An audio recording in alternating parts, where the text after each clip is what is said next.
السلام عليكم ورحمة الله وبركاته.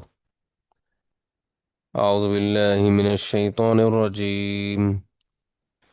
بسم الله الرحمن الرحيم. إن الحمد لله نحمده ونستعينه ونستغفره ونؤمن به ونتوكل عليه ونعوذ بالله من شرور أنفسنا ومن سيئات أعمالنا. من يهد الله فلا مضل له ومن يضلله فلا هادي له. وأشهد أن لا إله إلا الله وحده لا شريك له. وأشهد أن سيدنا وسندنا وحبيبنا ومولانا محمدا عبده ورسوله، أرسله الله تعالى بالحق بشيرا ونذيرا وداعيا إلى الله بإذنه وسراجا منيرا. أما بعد فقد قال الله تعالى في كلامه المجيد وفي فرقانه الحميد. أعوذ بالله من الشيطان الرجيم. بسم الله الرحمن الرحيم. إن الله وملائكته يصلون على النبي. يا أيها الذين آمنوا صلوا عليه وسلموا تسليما. اللهم صل على محمد وعلى آل محمد كما صليت على إبراهيم وعلى آل إبراهيم إنك حميد مجيد. اللهم بارك على محمد وعلى آل محمد كما باركت على إبراهيم وعلى آل إبراهيم إنك حميد مجيد. اللهم بارك لنا في شعبان وبلغنا رمضان. আলহামদুলিল্লাহ, আল্লাহ তাআলার দরবারে শুকরিয়া আদায় করছি যে আল্লাহ সুবহানাহু ওয়া তাআলা আমাদেরকে আজকের কোরআন শিক্ষা গবেষণা ও প্রশিক্ষণ কেন্দ্রের সাপ্তাহিক অনলাইন আলোচনা অনুষ্ঠানে জয়েন করার তৌফিক দিয়েছেন। সে রব্বুল আলামিনের শুকরিয়া আদায় করছি এবং তার কাছেই আশ্রয় প্রার্থনা করছি বিতাড়িত শয়তান থেকে। তিনি যেন আজকের অনুষ্ঠানটি শয়তান মুক্ত রাখেন এবং সে আল্লাহর প্রতি ভরসা করি। আমরা দুরুদ ও সালাম পেশ করছি মুহাম্মদুর রাসূলুল্লাহ সাল্লাল্লাহু আলাইহি ওয়াসাল্লামের প্রতি, যিনি আমাদের জন্য উত্তম আদর্শ। প্রিয় উপস্থিতি, আমরা আজকের যে আলোচ্য বিষয় আল্লাহর রহমত পেতে হলে, এ বিষয়ে ইনশাআল্লাহ আজকে গুরুত্বপূর্ণ আলোচনা শুনবো আমাদের প্রিয় sir professor doctor Mohammad Abdullahil বাকি স্যারের কাছ থেকে। তো আমরা শুরুতেই পবিত্র কালামুল্লাহ শরীফের তেলাওয়াত দিয়ে আজকের প্রোগ্রাম শুরু করতে চাচ্ছি। তো আমরা যারা জয়েন করেছি সবাইকেই কোরআন শিক্ষা গবেষণা ও প্রশিক্ষণ কেন্দ্র পক্ষ থেকে মোবারকবাদ ও শুভেচ্ছা জানিয়ে আজকের প্রোগ্রাম শুরু করতে যাচ্ছি। শুরুতেই পবিত্র কালামুল্লাহ শরীফের তেলাওয়াত, সূরা ইব্রাহিম রুকু নাম্বার 2 থেকে তেলাওয়াত নিয়ে আসছে কোরআন শিক্ষা গবেষণা ও প্রশিক্ষণ কেন্দ্রের শিক্ষক হাফেজ মোহাম্মদ হাবিবুল্লাহ। অনুরোধ করছি তেলাওয়াত শুরু করার জন্য। আসসালামু আলাইকুম ওয়া রাহমাতুল্লাহ। ওয়ালাইকুম আসসালাম ওরহমতুল্লাহি ওয়াবারাকাতুহ।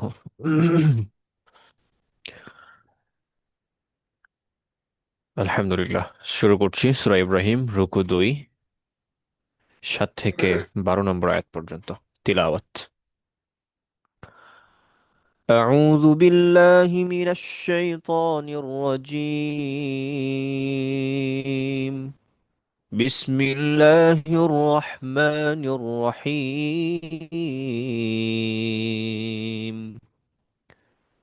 وإذ تأذن ربكم لئن شكرتم لأزيدنكم ولئن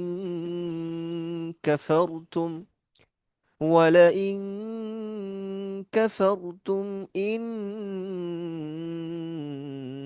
عذابي لشديد.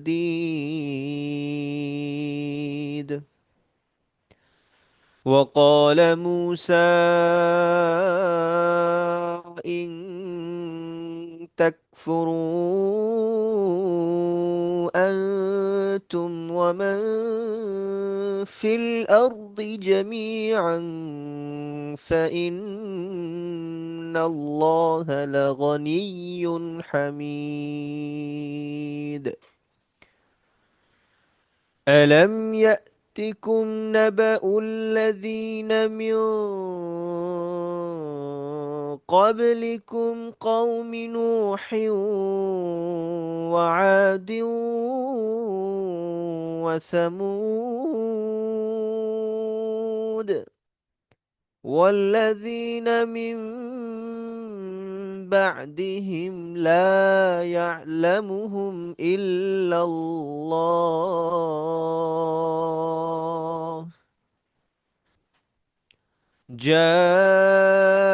جاءتهم رسلهم بالبينات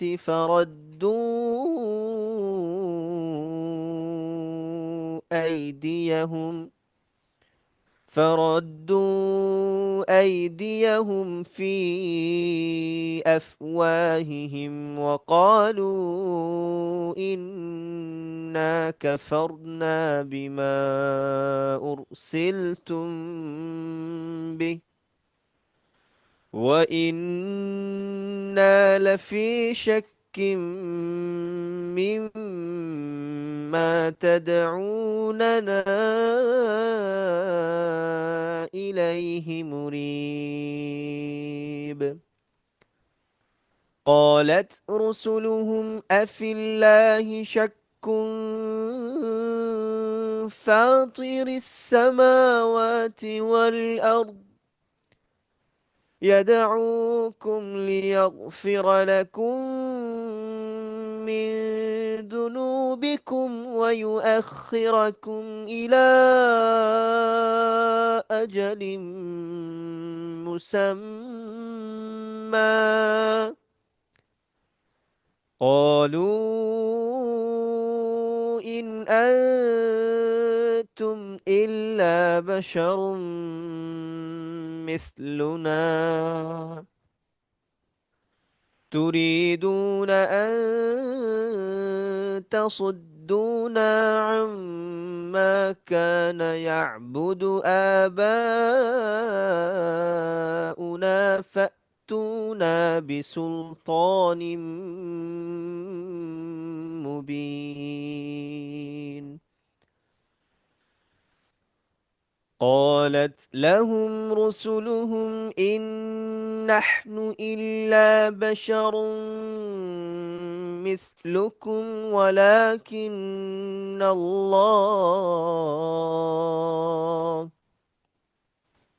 ولكن الله يمن على من يشاء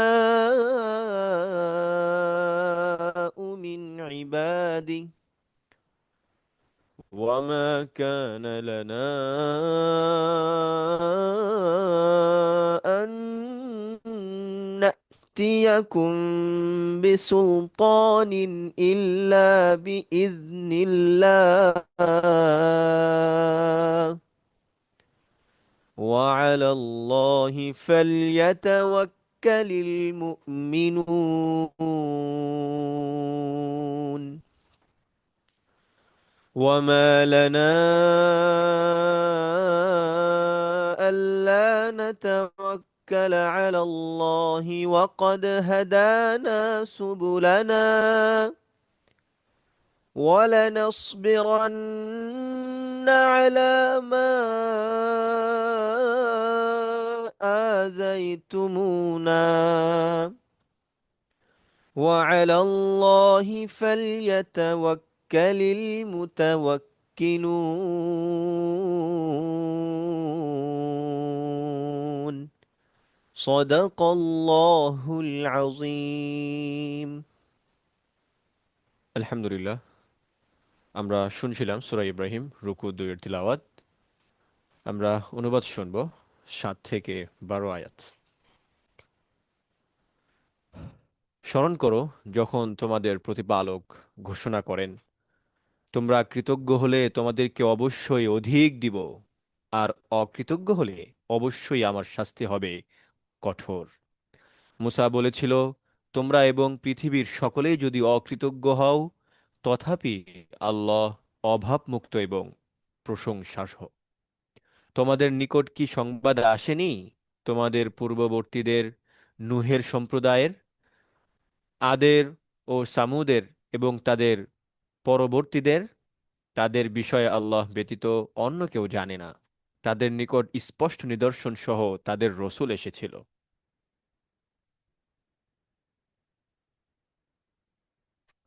তারা তাদের হাত তাদের মুখে স্থাপন করত এবং বলতো, যা সহ তোমরা প্রেরিত হয়েছ তা আমরা অবশ্যই অস্বীকার করি এবং আমরা অবশ্যই বিভ্রান্তিকর সন্দেহে রয়েছি সে বিষয়ে যার প্রতি তোমরা আমাদেরকে আহ্বান করছো। তাদের রসূলরা বলেছিল, আল্লাহ সম্বন্ধে কি কোনো সন্দেহ আছে, যিনি আকাশমণ্ডলী ও পৃথিবীর সৃষ্টিকর্তা? তিনি তোমাদেরকে আহ্বান করেন তোমাদের পাপ মার্জনা করার জন্য এবং নির্দিষ্ট কাল পর্যন্ত তোমাদেরকে অবকাশ দিবার জন্য। তারা বলতো, তোমরা তো আমাদের মতোই মানুষ। আমাদের পিতৃপুরুষরা যাদের ইবাদত করত, তোমরা তাদের ইবাদত থেকে আমাদেরকে বিরত রাখতে চাও। অতএব তোমরা আমাদের নিকট কোনো অকাট্য প্রমাণ উপস্থিত করো। তাদের রসূলরা এদেরকে বলতো, সত্য বটে, আমরা তোমাদের মতো মানুষই, কিন্তু আল্লাহ তার বান্দাদের মধ্যে যাকে ইচ্ছা অনুগ্রহ করেন। আল্লাহর অনুমতি ব্যতীত তোমাদের নিকট প্রমাণ উপস্থিত করা আমাদের কাজ নয়। আল্লাহর উপরই মুমিনদের নির্ভর করা উচিত। আমাদের কি হয়েছে যে আমরা আল্লাহর উপর নির্ভর করব না? তিনিই তো আমাদেরকে পথ প্রদর্শন করেছেন। তোমরা আমাদেরকে যে ক্লেশ দিতেছ, আমরা তাতে অবশ্যই ধৈর্য ধারণ করব এবং আল্লাহর উপর নির্ভরকারীরা নির্ভর করুক। আমরা শুনছিলাম সূরা ইব্রাহিম রুকু 2 7 থেকে 12 আয়াতের অনুবাদ। এখন আমরা সার কথা শুনবো ইনশাআল্লাহ। এই রুকুতে কৃতজ্ঞতা ও অকৃতজ্ঞতার পরিণাম, নবীদের দাওয়াত ও কাফিরদের বিরোধিতা এবং আল্লাহর উপর দৃঢ় তাওয়াক্কুলের শিক্ষা তুলে ধরা হয়েছে। আল্লাহ তাআলা ঘোষণা করেন, যে কৃতজ্ঞ হবে তাকে আরও বেশি দেওয়া হবে, আর যে অকৃতজ্ঞ হবে তার জন্য রয়েছে কঠিন শাস্তি। মুসা আলাইসাল্লাম তার জাতিকে স্মরণ করিয়ে দেন যে আল্লাহ তাদেরকে ফিরআউনের জুলুম থেকে মুক্ত করেছেন। অতএব কুফরি করলে আল্লাহ কারো মুখাপেক্ষী নন। নবীগণ তাদের জাতিকে বলেন, আমরাও তোমাদের মতো মানুষ, তবে আল্লাহ যাকে ইচ্ছা নবুয়ত দান করেন। আল্লাহর অনুমতি ছাড়া কোনো নিদর্শন আনা সম্ভব নয়। তারা স্পষ্টভাবে ঘোষণা করেন, আমরা অবশ্যই আল্লাহর উপর ভরসা করি এবং তার পথেই সব কষ্ট সহ্য করব। যারা ঈমানদারদের নির্যাতন করে তাদের বিরুদ্ধে আল্লাহর কাছেই সাহায্য প্রার্থনা করা হবে। ওমা তৌফিকি ইল্লা বিল্লাহ। আসসালামু আলাইকুম ওয়া রাহমাতুল্লাহি ওয়া বারাকাতুহু।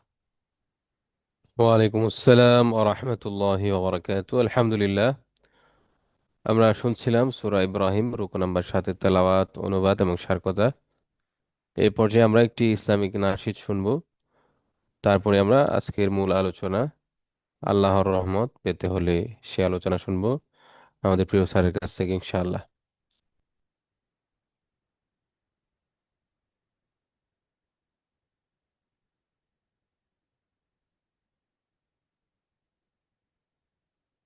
রাশেদ ভাই শুনতে পাচ্ছেন?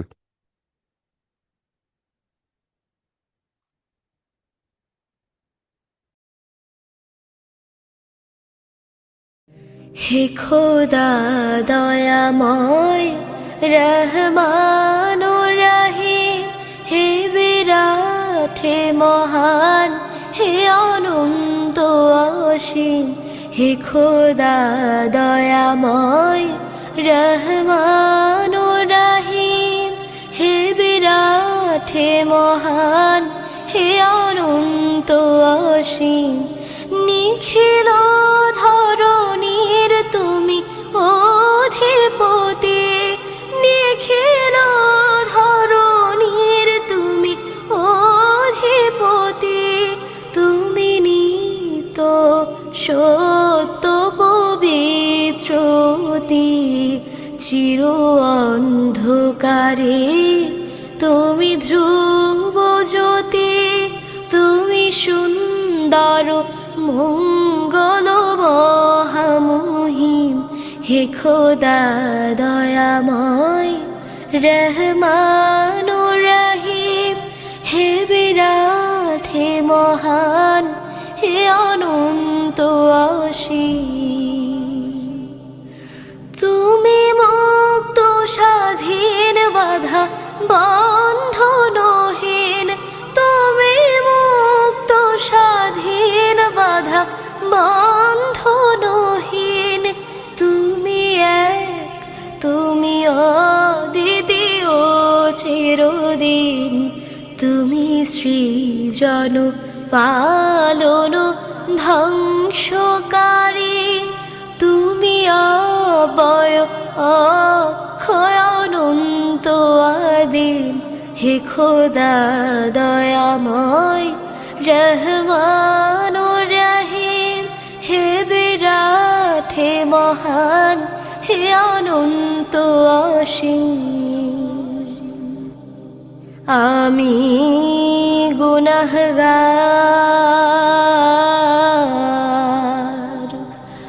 পথ অন্ধকার,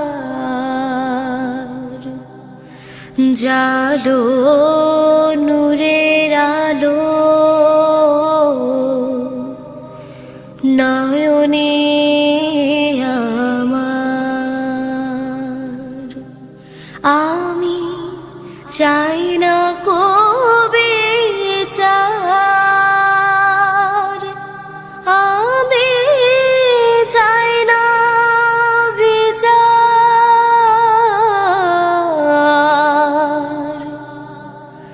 হাসরের দিন চাই করুণা তোমারে ও গো হাকিম। হে খোদা দয়াময় রহমান ও রহিম, হে বিরাট হে মহান, হে অনন্ত অসীম। হে খোদা দয়াময় রহমান ও রহিম, হে বিরাট হে মহান, হে অনন্ত অসীম। হে খোদা দয়াময় রহমান ও রহিম, হে খোদা দয়াময় রহমান ও রহিম, হে বিরাট হে মহান, হে অনন্ত অসীম। হে খোদা দয়াময় রহমান ও রাহিম, হে বিরাট হে মহান, হে অনন্ত অসীম, নিখিল ধরণীর তুমি অধিপতি, নিখিল ধরণীর তুমি অধিপতি, তুমি নিত সত্য পবিত্রতি চির। আলহামদুলিল্লাহ, আমরা চমৎকার একটি নাশিদ শুনছিলাম, হে খুদা দয়াময় রহমান রহিম। আমরা এ পর্যায়ে চলে যাচ্ছি আমাদের মূল পর্বে। তো আরেকটি ঘোষণা আমরা শুনে নিই। যেহেতু রমজান একেবারেই সন্নিকটে, আমাদের ফেব্রুয়ারি মাসের 5 তারিখ বৃহস্পতিবার মাসিক কিয়ামুল লাইল, রমজান পূর্ববর্তী প্রস্তুতিমূলক আহ, রাত গুজার হবে ইনশাল্লাহ কিয়ামুল লাইলের মাধ্যমে। এজন্য আমরা যারা আছি ঢাকা এবং তার পার্শ্ববর্তী এলাকায়, ইভেন দেশের যে কোনো প্রান্ত থেকে আসলে আমাদের এখানে থাকার ব্যবস্থা থাকে। ইনশাল্লাহ আমরা সবাই 5 তারিখের জন্য নিয়ত করি এবং যথার্থ প্রস্তুতি গ্রহণ করি। ওমা তৌফিক ইল্লা বিল্লাহ। আমরা চলে যাচ্ছি আজকের মূল আলোচনা। আল্লাহর রহমত পেতে হলে আমাদের প্রিয় স্যারের কাছে, প্রফেসর ডক্টর মোহাম্মদ আব্দুল্লাহ বাকি স্যারের কাছে আজকের মূল আলোচনা শোনার জন্য। স্যার, আসসালামু আলাইকুম রহমতুল্লাহি ওয়া বারাকাতুহু। ওয়ালাইকুম আসসালাম রহমতুল্লাহ বারাকাতুহু। শোনা যাচ্ছে ইকরি সাহেব? জি স্যার, আলহামদুলিল্লাহ শোনা যাচ্ছে। আলহামদুলিল্লাহ রাব্বিল আলামিন, ওয়াসসালাতু ওয়াসসালামু আলা রাসূলিহিল কারীম ওয়া আলা আলিহি ওয়া সাহবিহি আজমাইন। আল্লাহ রাব্বুল আলামিনের শুকরিয়া আদায় করছি, তার গুণকীর্তন করছি, যিনি আমাদেরকে ধীরে ধীরে আমাদের জীবনে আরো একবার রমজানের খুবই কাছাকাছি নিয়ে এসেছেন। আমরা ইতিমধ্যে শাবান মাসে পদার্পণ করেছি। এই 7 দিনের মতো বা প্রথম সপ্তাহের মতো গেল গেল অবস্থা। আর 3টা সপ্তাহের পরেই আমরা মহিমান্বিত মাহে রমজানের সাক্ষাৎ পাবো ইনশাআল্লাহ। আমরা প্রতি সপ্তাহে নানা রকম বিষয়ে আলোচনা করছি।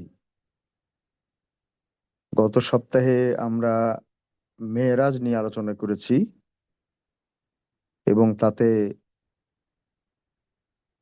মূলত অন্য দুজন বক্তা তারাই আলোকপাত করেছেন এবং খুব চমৎকার আলোচনা করেছেন।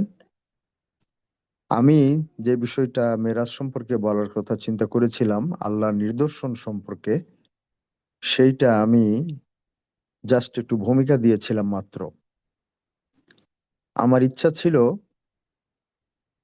আজকে নিদর্শন নিয়েই আলোচনাটা একটু এগিয়ে নেওয়া, কারণ একটা অনুষ্ঠানে নিদর্শন সম্পর্কে বক্তব্য শেষ করা খুবই কঠিন। কিন্তু গতকাল যখন আমরা আমাদের কেন্দ্রের বার্ষিক পিকনিক বা মিলন মেলা শেষ করলাম, তখনও কিন্তু আমাদের আজকের শনিবারের টপিক আমরা নির্বাচন করতে পারিনি। যদিও আমরা প্রতি সপ্তাহেই আপনাদের কাছে অনুনয় বিনয় করি যে আপনারা 2 মিনিট, 5 মিনিট, 10 মিনিটের জন্য হলেও কোনো একটা বিষয়ে কোরআন কেন্দ্রিক অথবা ইভেন হাদিস কেন্দ্রিক বা কোনো একটা সমসাময়িক বিষয়ে কোরআন হাদিস সম্পর্কিত তথ্য নিয়ে উপস্থাপন করার চেষ্টা করেন। কিন্তু আমরা খুব একটা সাড়া পাচ্ছি না, এবং এ ব্যাপারে আমার নিজের একটা ভয়ঙ্কর ধরনের বিশ্লেষণ। বছরের পর বছর যারা কোরআন ক্লাস করছেন আমাদের কাছে টাকা দিয়ে, পয়সা দিয়ে, সময় দিয়ে, শ্রম এবং মেধা দিয়ে, তাদের মধ্যে থেকে একজন দুজন ছাড়া, যেমন প্রফেসর শামীমা তাসনিম, যেমন সেদিন দিলেন প্রথম রেবেকা সুলতানা, আর আমাদের মৌলানা আব্দুল খালেক ভাই মাঝে মধ্যে যখন বিপদে পড়ি তখন তাকে আমরা নক করি এবং তিনি একেবারে এক বেকুবের মতো রাজি হয়ে যান এবং যা পারেন তাই উপস্থাপন করেন। এরপরে তো আমি আর কারো নাম মনে করতে পারছি না। 2025 সালে আমাদের যে লেকচারগুলো দেওয়া হয়েছিল শনিবারের অনলাইনে, সেই বিষয়বস্তুগুলো এবং বক্তার নামের একটা তালিকা আমাদের আজকে দেখানো দরকার ছিল। তো গতকাল আমরা সন্ধ্যা 6টা সাড়ে 6টার দিকে সেই আলাদিন পার্ক থেকে আমরা সাভারে পৌঁছি। কেউ কেউ রাত সন্ধ্যা 7টার দিকে ঢাকায় বাসায় পৌঁছেন। আমাকে একজন ফোন করেছিলেন যে বাকি ভাই আমরা বাসায় পৌঁছলাম। আমিও আপনাদের মতোই সেখান থেকে বাসায় পৌঁছলাম এবং আগের 3-4 দিনের আমার যে দৌড়াদৌড়ি বাগেরহাট, বরিশাল সহ ঢাকা ইত্যাদিতে, তাতে আমি আজকে যে বিষয়ে আলোচনার জন্য নির্বাচন করেছি সে বিষয়টা আমি দেখারই সুযোগ পাইনি। গতকাল রাত 11টার দিকে আমি একটু খোঁজার চেষ্টা করলাম যে আল্লাহর রহমত নিয়ে কোনো ফাইল আমার আছে কিনা। আমি কিন্তু কারোর সঙ্গে কোনো রকম যোগাযোগ করিনি, কারণ সবাই ক্লান্ত ছিলেন এবং ওখান থেকে আসার পরে আমাদের আর অফিস হয়নি। সুতরাং সবাই বাসায় চলে গেছেন, কারি সাহেব বলেন, রাশেদ বলেন, যাদেরকে দিয়ে সাধারণত আমি এগুলো সার্চ করাই। তো আমি আল্লাহর অসীম রহমতে 3টা ফাইল পেলাম। রহমত নিয়েই কোরআনের আয়াতের একটা ফাইল পেলাম, যেটা 40 পৃষ্ঠা আমার পিডিএফ ফাইল, পিপিটি ফাইল 40 পৃষ্ঠা। আর রহমান এবং রহিম কোরআনে কতবার আছে সেটার রেফারেন্স এবং তর্জমাগুলো পেলাম। এই 3টা ফাইল আমি পেলাম। তো রহমত নিয়ে ফাইলটা আমি একটু স্টাডি করার চেষ্টা করলাম। আমি খুবই উদ্বুদ্ধ হলাম এবং আজকে সকালে কিন্তু আমি আমাদের কেন্দ্রে রাশেদকে এই টপিকটা নির্ধারণ করে দিয়েছি। এই ভূমিকা দেওয়ার অর্থ হলো আমার উইকনেস প্রকাশ করা এবং এর উদ্দেশ্য হলো আপনাদেরকে একটু ধমক দেওয়া। আমি জানি না কয়জন জয়েন করেছেন, কারণ আমি মোবাইল থেকে জয়েন করেছি এবং আমি ঢাকা থেকে জয়েন করেছি। আমি আজকে সকালে 10টা সোয়া 10টার দিকে বাসা থেকে বের হয়ে সোহরাওয়ার্দী মেডিকেল কলেজ হাসপাতালে আসি। সেখানে আমার হজের এই মেডিকেল সার্টিফিকেট জোগাড় করার প্রসেসে যুক্ত হই। আমি সন্ধ্যা 7টার দিকে, সাড়ে 6টার দিকে হসপিটালের কাজ শেষ করে সাভার ফিরবো চিন্তা করে রাস্তায় বাস ধরার জন্য গেলাম। হঠাৎ করে মনে হলো বাস ধরে বাসায় পৌঁছতে পৌঁছতে বাজবে 8:30 9টাও বেজে যেতে পারে, কারণ ওটা হলো খুব পিক টাইম। আমি বাসের মধ্যে সিট পাবো কিনা, আমি ল্যাপটপ ইউজ করতে পারবো না।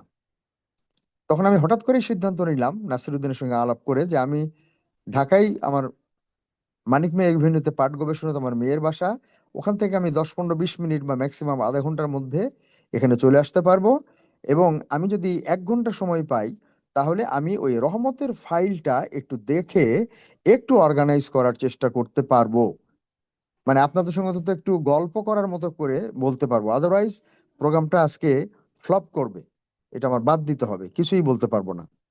সিদ্ধান্ত মতো আল্লাহর অসীম রহমতে আমি 7টার মধ্যে আমার মেয়ের বাসায় পৌঁছি এবং আমার 2টা নাতি, যারা আমার এখন খুবই খুবই প্রিয়, আহ তাদেরকে আটকায় রেখে মেয়েটাকে বলে দিলাম যে আমাকে ডিস্টার্ব করবি না, আমি কিন্তু আজকের বক্তৃতা তৈরি করতে পারিনি। আমি রহমতের 40 পৃষ্ঠা পিপিটির 38 পৃষ্ঠা পর্যন্ত এসেছি। তাহলে 39 40 2টা পৃষ্ঠা আমার, আমি এখনো টাচ করতে পারিনি, ইতিমধ্যে সময় হয়ে গেছে এবং আমি জয়েন করেছি। রহমতের ফাইলটা আমি সূরা আহকাফ পর্যন্ত এসেছি। এটা আমার পিপিটির ফাইলে দেখাচ্ছে 38 পৃষ্ঠা, আমার ফাইল আছে 40 পৃষ্ঠা, স্লাইড আছে 40টা এবং এটা সূরা দাহার পর্যন্ত বা ইনসান পর্যন্ত গিয়ে শেষ হয়েছে। আমি এটা চেক করতে পারিনি যে আসলে এর পরের সূরাগুলোতে রহমত শব্দটাও আর আছে কি নাই, যেহেতু এটা অনেক আগের। আমি কিন্তু চেক করতে পারিনি যে এটা কতটা কমপ্লিট। তাহলে আমার অনেক আগের এই কাজটা, এই ফাইলটা আমাকে দেখাচ্ছে সূরা দাহার, যেটা ৭৬ নম্বর সূরা, তার ৩১ নম্বর আয়াতে আল্লাহর রহমত শব্দটা আছে। সে হিসাবে ৪০টা পিপিটি, আমি যার 40টা পিপিটি রেফারেন্স না, স্লাইড, আমি তার 38টা পিপিটি পর্যন্ত আসতে পেরেছি। 39 এবং 40। 40-এ হলো দাহার বা ইনসান এবং সূরা মুলক, একটা করে রেফারেন্স। এই দুটারই একটা করে রেফারেন্স আছে। আর 39 নম্বর স্লাইডে আছে সূরা হাদিদের ১, ২, ৩টা বড় বড় আয়াত, সূরা হাদিদের ১৩, ২৭ এবং ২৮। আর আমি যে পৃষ্ঠায় আছি ৩৮ নম্বর, সেখানে সূরা আহকাফ একটা আয়াত, সূরা ফাতাহ একটা আয়াত এবং সূরা হুজুরাত। আমি সূরা ফাতাহ পর্যন্ত যেতে পেরেছি, ইতিমধ্যে আপনাদের সঙ্গে জয়েন করেছি। একটা সূরা বাদ আছে, সূরা হুজুরাতের ১০ নাম্বার, যেটা আমি নিতে পারিনি। এই ব্যাকগ্রাউন্ডের সঙ্গে আমি একটু যোগ করি, তারপরে আমি কতটুকু এক্সট্রাকশন করলাম তা আপনাদের সঙ্গে শেয়ার করব। এইটা কোনো এটা প্রাইমারি কাজ বলতে পারেন। আল্লাহ রহমত সম্পর্কে একটা প্রাথমিক ধারণা পাবেন, এবং পেতে হলে কি করতে হবে তার ব্যাপারেও একটা প্রাথমিক ধারণা পাবেন। এটাকে সুন্দরভাবে সাজিয়ে উপস্থাপন যোগ্য করতে আরো ঘন্টা দুয়েক আমার সময় লাগতো। আমি সেটা আহ, আহ, ব্যবস্থা করতে পারিনি। এজন্য আপনাদের কাছে দুঃখ প্রকাশ করছি, আর আল্লাহর কাছেও মাপ চাচ্ছি। যদি আজকে আমি মেডিকেলে আসা বাদ দিতাম, তাহলে হয়তো এটা আমার জন্য সহজভাবে করা সম্ভব হতো, জাস্টিস করতে পারতাম। কিন্তু কালকে যেহেতু লাস্ট ডেট এবং আজকে আমার যে অভিজ্ঞতা হলো, মাশাআল্লাহ, একদিন আমি আপনাদের সঙ্গে শেয়ার করব হাজিরা আল্লাহর মেহমান, কোথায় যাচ্ছে তাদের মান সম্মান। এই বিষয়ে আপনাদেরকে এবারে হজে যাওয়ার আগেই, হাজি অহাজি নির্বিশেষে, এটা আমার বলা উচিত মনে করছি। হাজিরা আল্লাহর মেহমান, তারা অনেক বেশি অধিকারী মান সম্মানের, কিন্তু গোটা ব্যবস্থাপনা, পুরা হজ ব্যবস্থাপনা কিভাবে হাজিদের মান সম্মান নিয়ে টানা হেচড়া করতেছে, সেই অভিজ্ঞতাটা হতো না যদি আজকে আমি এখানে না আসতাম। হয়তো কালকে তো আমাকে যেতেই হবে, কারণ আমাকে আজকে টেস্ট গুলোর জন্য স্যাম্পল নেওয়া হয়েছে, কিছু কিছু টেস্ট করা হয়েছে। কালকে সেগুলো রিপোর্ট দিবে, এবং আই এম নট শিওর কালকে রিপোর্ট নিতে আমার কতক্ষণ লাগবে, এবং তারপরের দিন হয়তো আমাকে আবার টিকা নিতে হবে, ইঞ্জেকশন নিতে হবে। আমি জানি না কালকে আমি ইঞ্জেকশন নিতে পারবো কিনা। তাহলে আমাকে 3 দিন, একদিন স্যাম্পল দিতে, আরেকদিন রিপোর্ট নিতে, এবং আরেকদিন টিকা দিতে আসতে হবে। আমি সাভার থেকে এসেছি, এবং সারাটা দিনে থাক, এটা এই বিষয়ে আজকে আপনাদেরকে না বলি। ইনশাল্লাহ আপনারা একটু জোর করবেন, শুনতে চাইবেন আমার কাছে যে হাজিদের মান সম্মান নিয়ে কিরকম টানা হেচড়া করা হচ্ছে, এবং এই ধরনের পরিস্থিতিতে হাজিরা তাদের আসল মান সম্মান হজ বা ওমরার মাধ্যমে অর্জন করার কি প্রশিক্ষণ লাভ করছে, এবং কি উপলব্ধি, অনুভূতি, চর্চা, আম, অভ্যাস তাদের মধ্যে তৈরি হচ্ছে, এইটা আপনাদের কোরআন ক্লাসের ভাই বোনদের এটা শোনা উচিত। যা হোক, এটা হয়তো একটা প্রেক্ষাপট দিলাম যে আমি আসলে আজকে আপনাদের উপরে জাস্টিস করতে পারিনি। বিশেষ করে এই যে শিরোনামটা, আল্লাহ রহমত পেতে হলে, এই বিষয়টার উপরে আমি আসলে জাস্টিস করতে পারিনি। তবে মনে হয় আমি আপনাদেরকে উদ্বুদ্ধ করতে পারবো। লিস্ট আমি অনেক বেশি উদ্বুদ্ধ হয়েছি আল্লাহ রহমত নিয়ে, এবং সেটা পেতে হলে এই বিষয়ে আমার ইতিপূর্বের যতটুকু ধারণা ছিল, সেটা এখন সীমা পেরিয়ে এক সীমাহীন প্রান্তের সন্ধান পেয়েছে আমার এই সামান্য একটু প্রচেষ্টা। এবং আমি মহান আল্লাহ তাআলার রহমত পাওয়ার ব্যাপারে আগের তুলনায় অনেক বেশি আশাবাদী হয়েছি। ইভেন আজকের সারাটা দিনের হসপিটালের যে অভিজ্ঞতা, যে তিক্ত অভিজ্ঞতা, যে বিরক্তি, রাগ, ক্ষোভ ইত্যাদি হওয়ার কথা ছিল, আহ মানে আমার কাছে মনে হয়েছে যে আমি মনে হয় সেরকম কোনো রিয়াকশন দেখাইনি, কোনো রাগ করা বা দু একজনের সঙ্গে শেয়ার করেছি যে এরকম না করলে কেমন হতো, এটা করে কি লাভ হলো, কিন্তু ঠান্ডা মাথায় এগুলো আলাপ করেছি। মানে হিতাহিত জ্ঞান শূন্য হয়ে যাওয়া, বিরক্তে, রাগে, ক্ষোভে, ক্ষুধায়, পায়ের ব্যথায়, ইত্যাদিতে, মানে আপনারা শুনলে আশ্চর্য হবেন, সোহরাওয়ার্দী হাসপাতালের মতো একটা সরকারি হাসপাতালে হাজীদের এই স্বাস্থ্য পরীক্ষা এবং সার্টিফিকেট প্রদান সংক্রান্ত এই চেহারার কথা শুনলে আপনাদের বিশ্বাস হবে না। আমি জানি না পৃথিবীর কোথাও আর কোনোভাবে, এবং ইভেন ইতিপূর্বে বাংলাদেশে কখনো এত উন্নত সেবা আমরা দিতে পেরেছি কিনা, এত উন্নত সেবা। যাই হোক, আপনাদের কাছে আমি বলি, রহমত মানে কি? রহমত মানে হলো, যদি আমরা এক কথাই বলি, আমি একটু একটু করে ফাইল বের করব কারণ অনেকগুলো ফাইল হয়ে গেছে। আহ, আমি একটু করে সময় নিয়ে বের করব।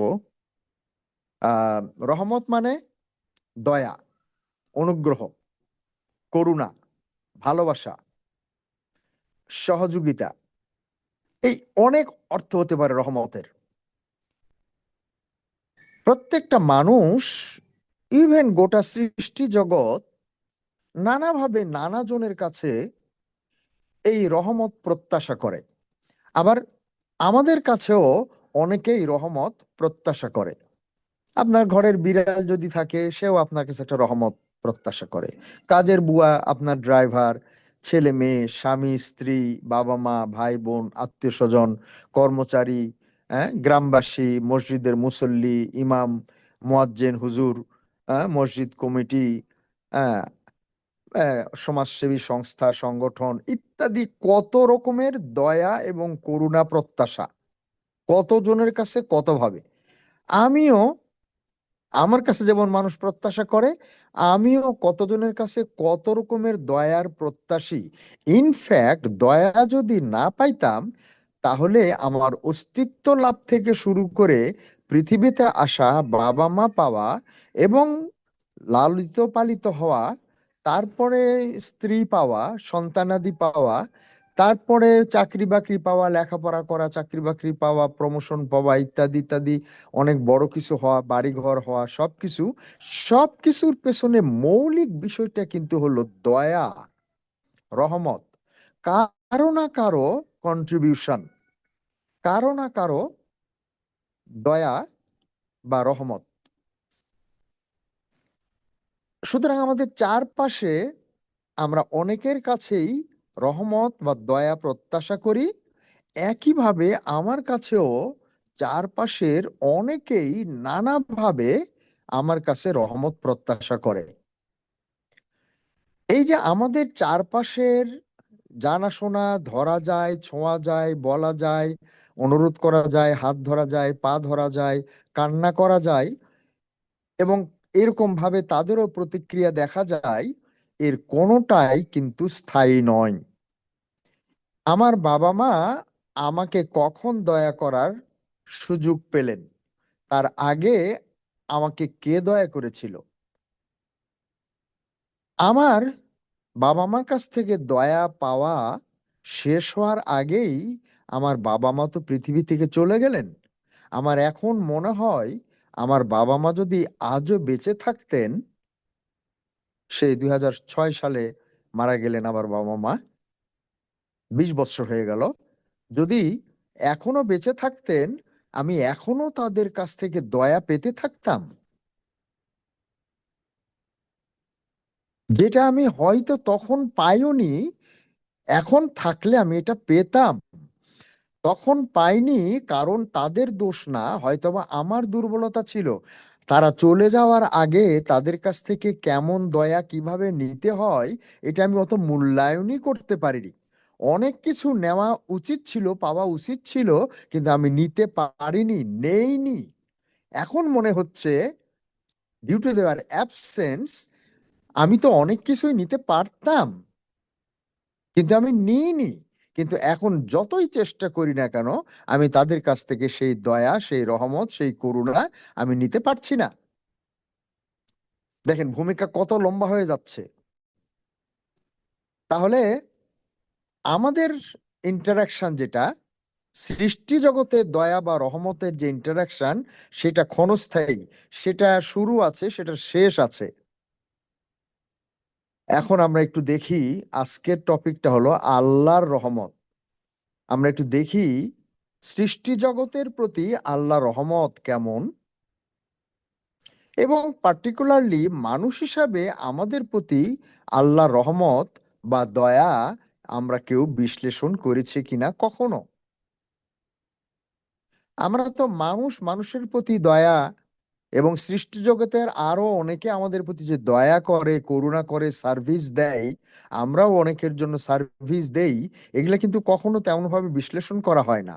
ফলে আমি নির্ঘাত বলতে পারি যে আমাদের প্রতি সুমহান স্রষ্টার যে অকল্পনীয় রহমত এবং দয়া, করুণা, সাহায্য, সহযোগিতা, মমতা, ভালোবাসা, সেইটার আমরা খুবই কম মূল্যায়ন করেছি, খুবই কম বিশ্লেষণ করেছি। এটা হলো আমাদের পক্ষে আসলে পরিপূর্ণ বিশ্লেষণ করাই অসম্ভব। মানুষের প্রতি, আমাদের প্রতি, ইভেন আমি যদি আমার কথা বলি, আমার প্রতি আমার সুমহান স্রষ্টা আল্লাহ রাব্বুল আলমিনের রহমতের পরিপূর্ণ বিশ্লেষণ কল্পনাই করা অসম্ভব। এই পরিপ্রেক্ষিতে আরো একটা কথা ভূমিকাতে বলেই আমি মূল প্রবন্ধের মধ্যে ঢোকার চেষ্টা করব। জাস্ট আমি কিভাবে সেকশনিং গুলো করেছি, সাবজেক্টিং করেছি, সেটা আপনাদেরকে দেখাবো, তেমন কিছু না। মানে এখন ভূমিকাতে এটা বলে শেষ করে দিই, শেষের দিকে যেটা বলা হয়তো বা উচিত ছিল সেটাই। সেটা হলো, দেখেন রহমতের সঙ্গে আরো দুটা জিনিসের কিন্তু খুব ওতপ্রোত সম্পর্ক। সেটা হলো ক্ষমা। যেমন ধরেন আমরা যদি বলি, প্রথম মানব আদম আলাইসাল্লামের প্রতি বা মানব জাতির প্রতি আল্লাহ রাব্বুল আলমিনের রহমত বা দয়ার সূচনা কিভাবে হলো, এবং সেটার প্রথম পর্বটা কিভাবে শেষ হলো। তিনি স্ত্রী পেলেন এবং দুজনে মিলে জান্নাতে থাকার সুযোগ পেলেন। এটা হলো রহমত প্রাপ্তির একটা ধাপ। দ্বিতীয় ধাপে তারা একটা ভুল করলেন, নিষিদ্ধ একটা কাজ করে ফেললেন, শত্রুর ধোঁকাতে, প্রতারণাতে, এবং তখন তারা আল্লাহর আরেকটা রহমত পেলেন যেটা অন্যরকম। এই বেহেশতে স্বামী স্ত্রী মিলে থাকার জন্য আসা পর্যন্ত বা বসবাস করা পর্যন্ত, ওই নিষিদ্ধ ফল খেয়ে অপরাধ করার আগ পর্যন্ত আদম এবং হাওয়া আল্লাহর রহমত এর একটা ভিন্ন পরশে ছিলেন। যখন তারা নিষিদ্ধ ফলটা খেয়ে ফেললেন, করে অপরাধী হলেন এবং শাস্তিযোগ্য হলেন, এবং কিছুটা শাস্তি হলো, সামান্য একটা প্রতিক্রিয়া হলো, তখন তারা সুমহান স্রষ্টা আল্লাহ রাব্বুল আলমিনের দয়ার আরো একটা ভিন্ন পরিচয় পেলেন। তাদেরকে ভুল মাফ করে ক্ষমা করে দেওয়া হলো। এটা কিন্তু রহমতের আর একটা অংশ, যেটা আমি আপনাদেরকে বলতে চাই। রহমতের সঙ্গে খুবই ওতপ্রোত সম্পর্ক হলো ক্ষমা। যদি কেউ রহমত পায় তাহলে তার ক্ষমা পাওয়ার সম্ভাবনা বেড়ে যায়। যদি কেউ রহমতের এমন ডাইমেনশনে অবস্থান করে যে সে ক্ষমা পেতে পারে, এবং ক্ষমা পেলে সে শাস্তি পাবে না, সে অপরাধ থেকে ক্ষমা পেলে, মাপ পেলে সে আর শাস্তি পাবে না, দুঃখ কষ্টে পড়বে না। সে ওই অপরাধের যে কষ্ট পাওয়ার কথা ছিল, পাওয়া উচিত ছিল, পাইতে হতো, সেটা সে আর পাবে না। তাহলে রহমতের সাধারণ ডাইমেনশনটা হলো এই থাকা, খাওয়া, যাওয়া আসা, সুস্থ থাকা, প্রমোশন হওয়া, অমুক তমুক, পাওয়া। পাওয়া একটা হলো রহমতের প্রধান ডাইমেনশন। কিন্তু রহমতের একটা দ্বিতীয় ডাইমেনশন আছে, যে যদি আমরা কোনো কিছুতে ভুল করে ফেলি, অন্যায় করে ফেলি, বাড়াবাড়ি করে ফেলি, অপরাধ করে ফেলি, দোষ করে ফেলি, তাহলে রহমত ছাড়া আমরা ক্ষমা পাবো না। ক্ষমাটা আমরা জোর করে আদায় করতে পারবো না। ক্ষমাটা এরকম না যে এটা দাবির ব্যাপার, এটা আমাকে দিতে বাধ্য, ব্যাপারটা এরকম না। সুতরাং ক্ষমা পেতে হলেও আল্লাহ রাব্বুল আলমিনের রহমত ইজ এ মাস্ট। এবং সেটা আমি আদম আলাইহিসসালাম, হাওয়া আলাইহিসসালামের অপরাধ ক্ষমা করার উদাহরণ দিয়ে বললাম।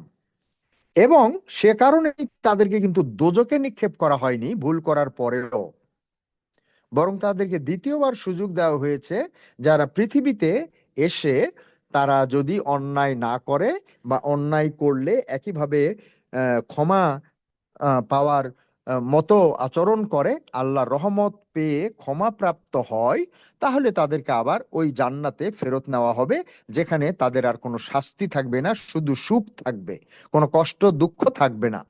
তাহলে প্রিয় ভাই বোনের আমার আন্ডারস্ট্যান্ডিং হলো, রহমতটাকে শুধু পাওয়ার ব্যাপারে আমরা যেন মনে না করি, ভুল না করি, যে রহমত মানে এটা চাইছিলাম দিছে, ওটা চাইনি তাও দিছে, ওটা পাইছি, ওটা পাইছি পাইছি। এই পাওয়ার ব্যাপারটা যেন শুধুই রহমতের মধ্যে, আমরা রহমতকে যেন আমরা কনসেন্ট্রেট করে না ফেলি বা লিমিটেড করে না ফেলি।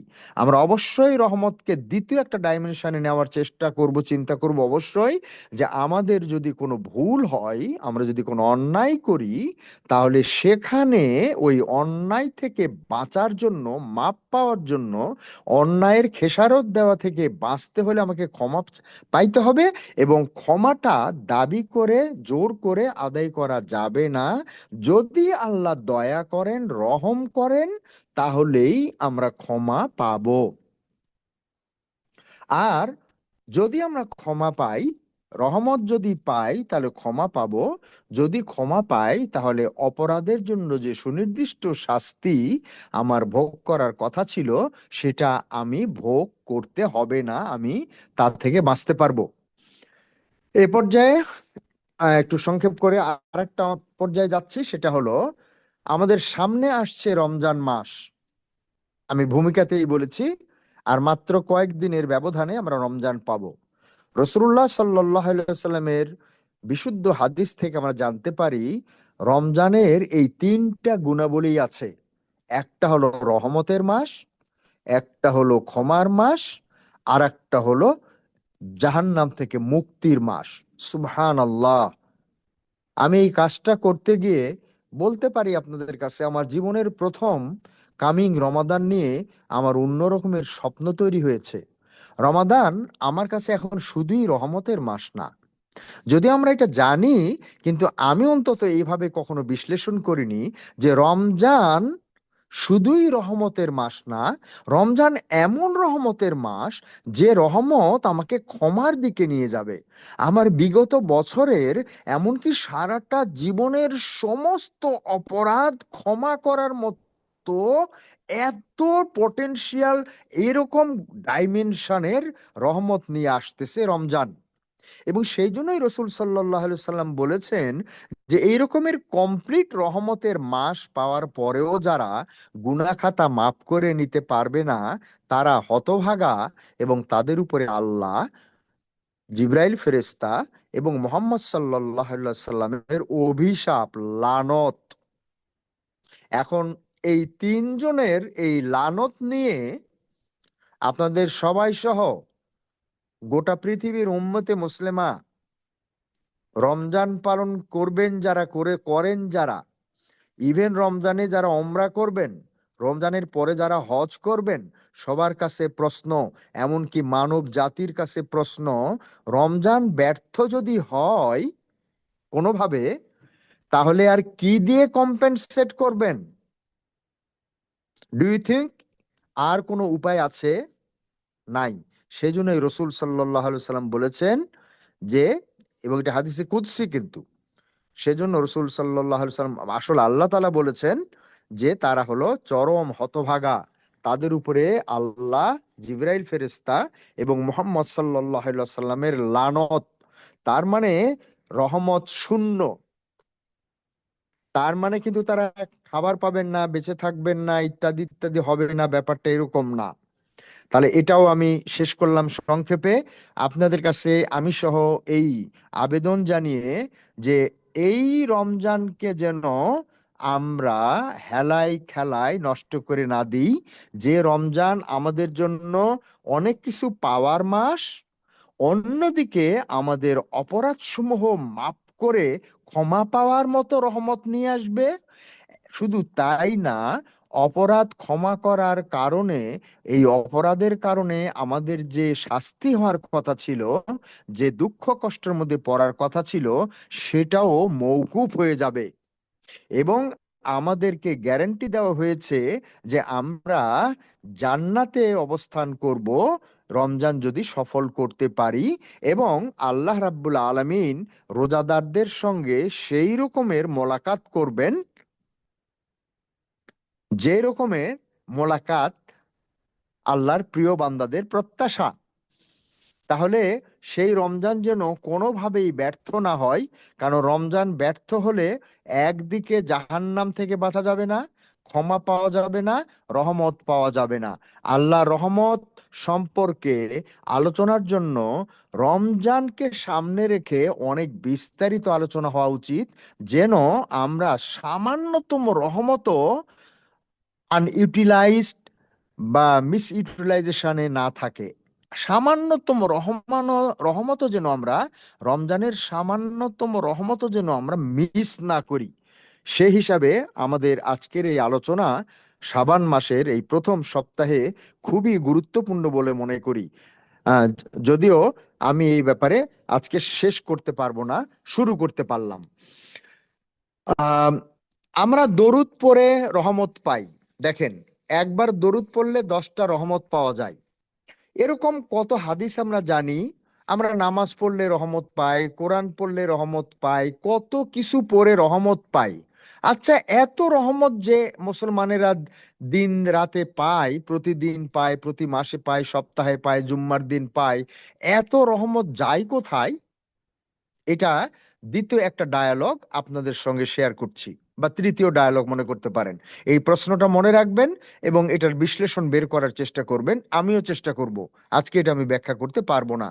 আমরা যে এই দু তিনটা উদাহরণ দিয়ে বললাম, আমরা যে এই মেসওয়াক করলে এত রহমত, এটা করলে এত রহমত, দান করলে এত রহমত, এই যে রহমতের ঢেউ বয়ে যাচ্ছে আমাদের, এটার ইম্প্যাক্ট কি? এটা কি আমরা কখনো বিশ্লেষণ করি? নাকি একটা ওই বেশি খাওয়ার পরে যে অটোমেটিক একটা ঢেকুর ওঠে, হ্যাঁ, একটা ঢেকুর ওঠে, আমাদেরও এই বেশি রহমত পেয়ে পেয়ে পেয়ে পেয়ে এরকম একটা ঢেকুর ওঠে কিনা? শুধু এর দ্বারা কারো কোনো উপকার হয় না, বরং অনেক সময়ে আমাদের ওই ঢেকুর এক পর্যায়ে ডাক্তারের কাছে যেতে বাধ্য করে, প্রচন্ড অসুস্থ হয়ে পড়তে পারি, হসপিটালাইজড হতে পারি, এমনকি জীবনও চলে যেতে পারে। মুসলিম উম্মাহ রমজান সহ এই রহমত পাওয়ার ছোট বড় নানান এবাদতে লিপ্ত যে মানব গোষ্ঠী, সেই মানব গোষ্ঠীর সংগ্রহিত এই বস্তা বস্তা রহমত যাইতেছে কোথায়? এটার কি ইম্প্যাক্ট? এটার দ্বারা কার কি উপকার হচ্ছে? এটার কার কি অশান্তি দূর হচ্ছে? কোথাকার অশান্তি চলে যাচ্ছে? এবং দুনিয়াতে যদি রহমতের দ্বারা শান্তি না পাই আমরা, তাহলে পরকালে এই রহমত দিয়ে দোজখের অশান্তি থেকে বাঁচবো কেমন করে? যে রহমত দুনিয়ার ছোট ছোট অশান্তি থেকে, কষ্ট দুঃখ বেদনা যাতনা থেকে আমাদেরকে রক্ষা করতে পারতেছে না, যে রহমতের বস্তা, সেই রহমতের বস্তায় পরকালে দোজখের মতো কঠিন শাস্তি থেকে আমাদেরকে কেমন করে বাঁচাবে? এগুলো বলার অর্থ হলো, আচ্ছা তার সঙ্গে আরেকটু যোগ করে দিই, তাহলে এত রহমত যায় কোথায় রে ভাই, বোন, আপারা? কি কাজে লাগে এত রহমত? এই দরুদের এত রহমত, অমুকের এত রহমত, এইটা করলে এত রহমত, এগুলো যায় কোথায়? কার কি কাজে লাগে আমাদের রহমত? একবারও কি আমরা বিষয়টা এইভাবে ভেবে দেখেছি? আমার এই প্রশ্নগুলোর উত্তর কিন্তু আপনারা দিতে পারেন, হ্যাঁ না ইত্যাদি বলে দিতে পারেন, তাতে কিন্তু আমার একটা পরিসংখ্যান হবে, এবং এটাকে কিন্তু আমি আমার পরবর্তী বক্তব্যে ইউজ করতে পারবো, এবং তাতে আপনার সওয়াব হবে এবং আপনি রহমত পেতে পারেন। আচ্ছা, মোহাম্মদ সাল্লাল্লাহু আলাইহি সাল্লামকে আল্লাহ বিশ্ব জগতের জন্য রহমত বানিয়েছেন, এটা কোরআনের একটা বিউটিফুল রেফারেন্স অ্যাবাউট রহমত। ওয়ামা আরসালনাকা ইল্লা রাহমাতাল লিল আলামিন, আমি আপনাকে বিশ্ব জগতের রহমত স্বরূপ পেয়েছি। আচ্ছা, এখন বলেন তো, যে আমরা যে এত এত রহমত পাই, তাতে কার কি উপকার হয়েছে, লাভ হয়েছে, এটা প্রশ্ন করেছিলাম। মোহাম্মদ সাল্লাল্লাহু আলাইহি সাল্লাম যে বিশ্ব জগতের জন্য রহমত, এটা আল্লাহ বললেন, তাতে কি কারো লাভ হয়েছে? এই প্রশ্নের জবাবও আপনারা একটু দেওয়ার চেষ্টা করবেন। তাহলে যদি আমরা বলি হ্যাঁ, মোহাম্মদ সাল্লাল্লাহু আলাইহি সাল্লাম বিশ্ব জগতে রহমত হওয়ার কারণে আমাদের মানব জাতির, প্রকৃতির, পরিবেশের, দেশের, রাষ্ট্রের, প্রতিষ্ঠানের এই এই লাভ হয়েছে, তাহলে এখন আমার প্রশ্ন, আমি মুহাম্মদ রাসূলুল্লাহ সাল্লাল্লাহু আলাইহি সাল্লামের প্রতি বিশ্বাসী হওয়ার কারণে, কোরআন বিশ্বাস করার কারণে, আল্লাহ রসুল বিশ্বাস করার কারণে, নামাজ রোজা হজ যাকাত করার কারণে যে রহমতগুলো পাওয়ার কথা আল্লাহ কোরআনে এবং মুহাম্মদ সাল্লাল্লাহু আলাইহি সাল্লাম জানিয়েছেন, এই রহমত যে যারা পাচ্ছি, আমরা যারা রহমত পাচ্ছি, আমাদের দ্বারা কারো কি কিছু লাভ হওয়া উচিত না? আল্লাহর রহমত নিয়ে এবং পেতে হলে আজকের আলোচনার আমি এখানেও শেষ করতে পারি, কিন্তু করব না। আর 10 মিনিট হয়তো আমি আপনাদের কাছে বলবো, কিন্তু মূল আলোচনাটা এখানেই, আমার বিশ্লেষণটা এখানেই, আমার প্রশ্ন এবং আমার উত্তর খুঁজে বেড়ানোর কাজটা এখানেই, যে মোহাম্মদ সাল্লাল্লাহু আলাইহি সাল্লাম আল্লাহর রহমত হওয়ার কারণে আমরা কি কিছু পেয়েছি? মানুষ, পৃথিবী, রাষ্ট্র, সৃষ্টি জগৎ কি কিছু পেয়েছে, পায়? এখন মোহাম্মদ সাল্লাল্লাহু আলাইহি সাল্লামের চলে যাওয়ার পরেও, মৃত্যুর পরেও পৃথিবী কি এখনো তার ওই রহমত হওয়ার কারণে তার কাছ থেকে কিছু পাচ্ছে না পাচ্ছে না? দেন নেক্সট কোশ্চেন, আমিও তো আল্লাহর সেই রসুলের, সেই রহমতের নবীকে বিশ্বাস করি, তার প্রতি দরুদ পড়ে প্রতি দরুদে 10টা রহমত পাই, 10টা গুনাহ মাফ হয়, 10 ধাপ পদোন্নতি হয়। এইরকম কত আমলের হাদিস আমরা জানি এবং যেগুলো আমরা পালন করি। যদি আমরা আশা করি যে আমরাও এগুলোর মাধ্যমে অনেক রহমতের আম, অংশীদার হই, অনেক রহমত আমরা পাই, আচ্ছা, আমাদের এই রহমত দ্বারা কারো কি কোনো উপকার হচ্ছে, হয়েছে, হবে? সামনে রমাদান থেকে আমরা যদি রহমত সংগ্রহ করে ফেলি, তাহলে সেই রহমত দ্বারা কার কি উপকার হবে? এই ভাবনা থেকে আসুন আমরা আজকের টপিকের দিকে একটু নজর দিই, এবং স্বনির্বন্ধ নিবেদন সবার কাছে হাত পা ধরে, আপনারা বিষয়টাকে কম গুরুত্ব দিবেন না। ইফতার, সেহেরি, তারাবি, কোরআন, কোরআন খতমের চাইতে এই বিষয়টাকে কম গুরুত্ব দিবেন না। কারণ রমজানের রহমতটা যদি জোগাড় করতে না পারেন, তাহলে রমজানের ক্ষমাটা কিন্তু পাবেন না। আর রমজানের ক্ষমা যদি না পান, তো ইফতারি, সেহেরির ঢেকুর তুলতে পারবেন, কিন্তু জাহান্নাম থেকে নাজাত কিন্তু মিলবে না। তাহলে জীবনের শেষ একটা সুযোগ মনে করে আসুন আমি সহ আমরা সবাই মিলে রহমতের মাস রমজান, এর রহমতের পরিপূর্ণ অংশটা যেন আমরা ধরতে পারি, এবং যদি রহমত পরিপূর্ণভাবে ধরতে পারি, তাহলে এর ক্ষমার অংশটা কিন্তু বাদ যাবে না। আর ক্ষমা যদি বাদ না যায়, তাহলে ইনশাআল্লাহ পাপের জন্য শাস্তি মওকুফ হয়ে যাবে, জাহান্নামে আল্লাহ আমাকে আপনাকে দিবেন না। কিন্তু রহমতে যদি আহ, এই কমতি থাকে, তার দ্বারা ক্ষমা নাও হতে পারে এবং মুক্তি বা নাজাত নাও মিলতে পারে। এ প্রসঙ্গে সবার কাছে, বিশেষ করে কোরআন ক্লাসের ভাই বোনদের কাছে আমি কিন্তু খুবই অ্যানয়েড আমার প্রতি এবং আমার ব্যবস্থাপনার প্রতি। আপনাদের কথা বললাম না, কারণ দোষ তো সব আমার। ইভেন আমার টিচারদেরও কোনো দোষ নাই যারা পড়ান, কারণ তারা তো ভালোই পড়ান এবং তারা তো ভালো শিক্ষক। আমি আপনাদের কাছে আমাকে মাফ করে দেওয়ার জন্য অনুরোধ করব এবং আপনাদেরকে বলবো আমি যেন আরো বেশি রহমত প্রাপ্তদের মধ্যে সামিল হতে পারি। আমার কোথায় যেন গন্ডগোল আছে, যেটুক রহমত পাওয়ার কথা আমি সেটুক রহমত পাচ্ছি না। আপনাদের কাছে আজকে বলতে পারবো না, কিন্তু নিঃসন্দেহে একদিন বলতে পারবো, অন্তত 2 ঘন্টা লেকচার দিয়ে। আর আপনারা কেউ কেউ জানেনও যে কোরআন হলো আল্লাহর এক অসীম রহমত। তাহলে কোরআন ক্লাস করে 2 বছর 3 বছর নাজেরা, হেফজ, অর্থ ব্যাচ, বিশ্লেষণ, অমুক প্রোগ্রাম তুমুক প্রোগ্রাম, এই রহমত যাইতেছে কোথায়? আসুন প্রিয় ভাই বোনেরা, কোরআন শিক্ষা গবেষণা প্রশিক্ষণ কেন্দ্রের কোরআন ক্লাসকে তথাকথিত ঢেকুর তোলার একটা উদ্যোগ মনে না করি। আসুন আমরা সবাই মিলে বলেন কে কতটুকু সময় দিবেন।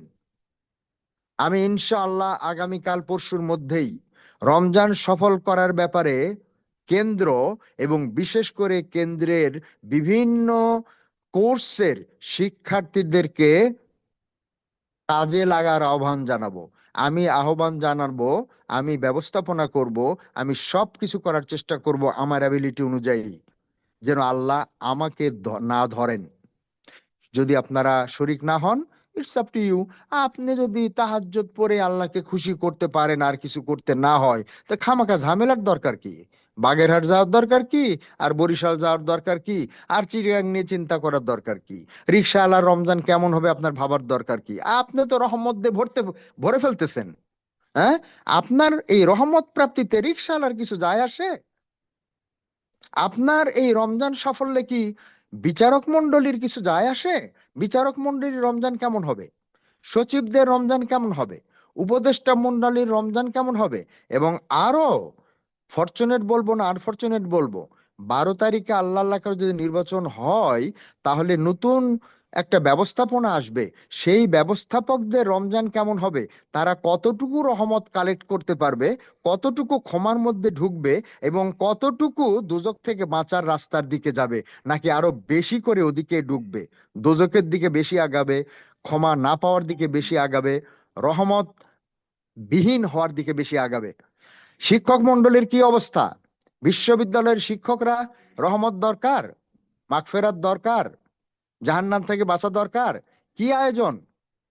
ছাত্রছাত্রীরা, মাদ্রাসার ছাত্রছাত্রীরা, শিক্ষকরা, মসজিদের ইমামরা, ব্যবসায়ীরা, রাজনীতিবিদরা, ফকির মিসকিনরা, বলেন গৃহিণীরা, রিটায়ার্ড পার্সনরা, সবার জন্য রমজান সফল করবেন কেমন করে? আমি যদি রমজান সফল করে পুরাপুরি রহমত প্রাপ্তদের অন্তর্ভুক্ত হতে পারি, ক্ষমা পেতে পারি, জাহান্নাম থেকে নাজাত প্রাপ্তদের অন্তর্ভুক্ত হতে পারি, তো আমার দ্বারা কি কারো কোনো উপকার হবে না? আমি কারোই উপকারে লাগবো না? মোহাম্মদ সাল্লাল্লাহু আলাইহি সাল্লাম রাহমাতুল্লিল আলামিন হয়ে কারো কোনো উপকারে লাগেননি মনে হয়। আমি তথাকথিত কোরআন ক্লাস আর দেখতে চাই না। হুম, তথাকথিত 20টা 50টা ক্লাস, 10 জন 15 জন 20 জন করে ক্লাস করে, হ্যাঁ, আমি দেখতে চাই না এই তথাকথিত কোরআন ক্লাস। আমি দেখতে চাই কোন কোরআন ক্লাসের কতজন ছাত্রছাত্রী অনেক বেশি রহমত, মাগফিরাত এবং নাজাত পেল, নিজের জন্য এবং আমারও জন্য, আমার ওস্তাদদের জন্য, আমার কেন্দ্রের জন্য, আমার শুভানুধ্যায়ী সুধী শুভাকাঙ্ক্ষীদের জন্য, আমার গোটা মানব জাতির জন্য। আমার কোরআন ক্লাসের, আমার কোরআন শিক্ষা কেন্দ্রের উদ্যোগে পালিত রমজানের কারণে বিশ্ববাসী, প্রকৃতি কতটুকু রহমত পেল, কতটুকু মাগফিরাত পেল এবং কতটুকু নাজাত পেল। এখন আমি আপনাদের কাছে জাস্ট একটু বলবো, ওই 40টা পিপিটির, 40 পৃষ্ঠার পিপিটির থেকে আমি প্রায় 20টার কাছাকাছি আসছি, যেহেতু এখনো 2 পৃষ্ঠা বাকি আছে, ওখান থেকে হয়তো একটা দুটো পেতেও পারি। এছাড়া রহমান এবং রহিম দিয়েও আমি দেখব, তাহলে আরো হয়তো 20-25টা হতে পারে। প্রায় 50 টপিক আমি বের করতে পারছি। এখন আমি প্রায় 20টার মতো আপনাদেরকে বলতে পারবো এই 38টা পৃষ্ঠা থেকে এক্সট্রাক্ট করা। 1 নাম্বার, আমি কি কি পেয়েছি শুধু হেডিং গুলো বলবো, এবং তার মনে হয় তারপরে আমি শেষ করবো, বেশি দূর যাব না। আপনাদের কোনো প্রশ্ন, মন্তব্য, পরামর্শ, প্রস্তাব থাকলে দিবেন। প্রথমে আমি যাচ্ছি, এটা এই যেহেতু আমি স্লাইড বানাইছি, এটা সিরিয়ালি যাচ্ছি, দেখাবো না আপনাদেরকে স্লাইড, হয়তো সময় থাকলে দুই একটা একটু বলবো যাতে বুঝতে পারেন আমি কিভাবে ফাইলগুলো করেছি। এখন হলো ফাইলের হেডিং গুলো বলছি। আল্লাহর রহমত পেতে হলে আমি কোরআনের যে 40 পৃষ্ঠার আমার একটা পিপিটি ছিল, তার আলোকে আমি প্রায় 20টার মতো আমি টপিক পেয়েছি। কি? 1 নাম্বার, আল্লাহর সিস্টেম, আল্লাহ ইংরেজিতে বলি আল্লাহ সিস্টেম অ্যাবাউট রহমত। রহমত প্রসঙ্গে আল্লাহর সিস্টেম কি, পদ্ধতি কি, এটা একটা বিউটিফুল ইনফরমেশন। এটা প্রায় 8 পৃষ্ঠার মতো হয়েছে পিপিটি। 2 নাম্বার, রহমত হেয়ার আফটার, দয়া করুণা এই পৃথিবীতেই শেষ, মরার সঙ্গে সঙ্গে দয়া ক্ষমা সব, নির্দয়তা সব শেষ, এটা তো কুফরি। যারা ইমানদার তারা অবশ্যই বিশ্বাস করে রহমত মরার পরে আরো বেশি প্রয়োজন হবে তার। আমরা কিন্তু বেশিরভাগ মরার আগে রহমত নিয়ে টানাহেচড়া করি, খুব গুরুত্ব দেই।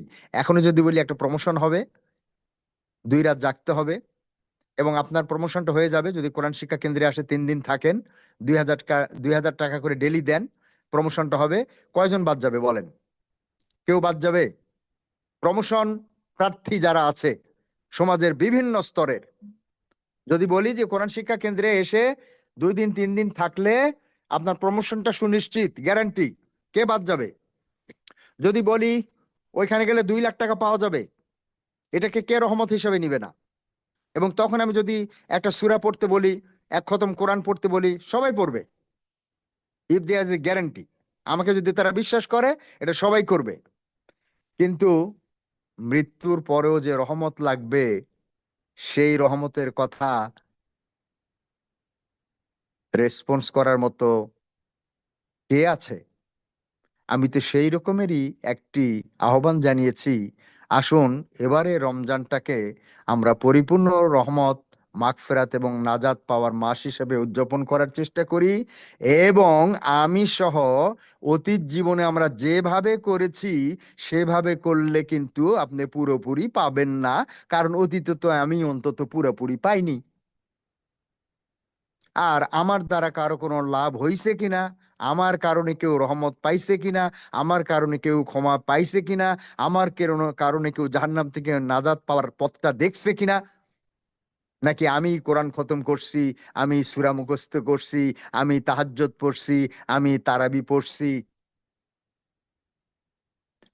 মুহাম্মদ রাসূলুল্লাহ সাল্লাল্লাহু আলাইহি ওয়াসাল্লাম তার সাহাবায়ে কেরামদেরকে নিয়ে 2য় বৎসরে যুদ্ধ করতে গেল রমজান মাসে, রোজা রাখছিলেন কিনা আমি জানি না, এটা ইতিহাসবিদরা বলতে পারবেন।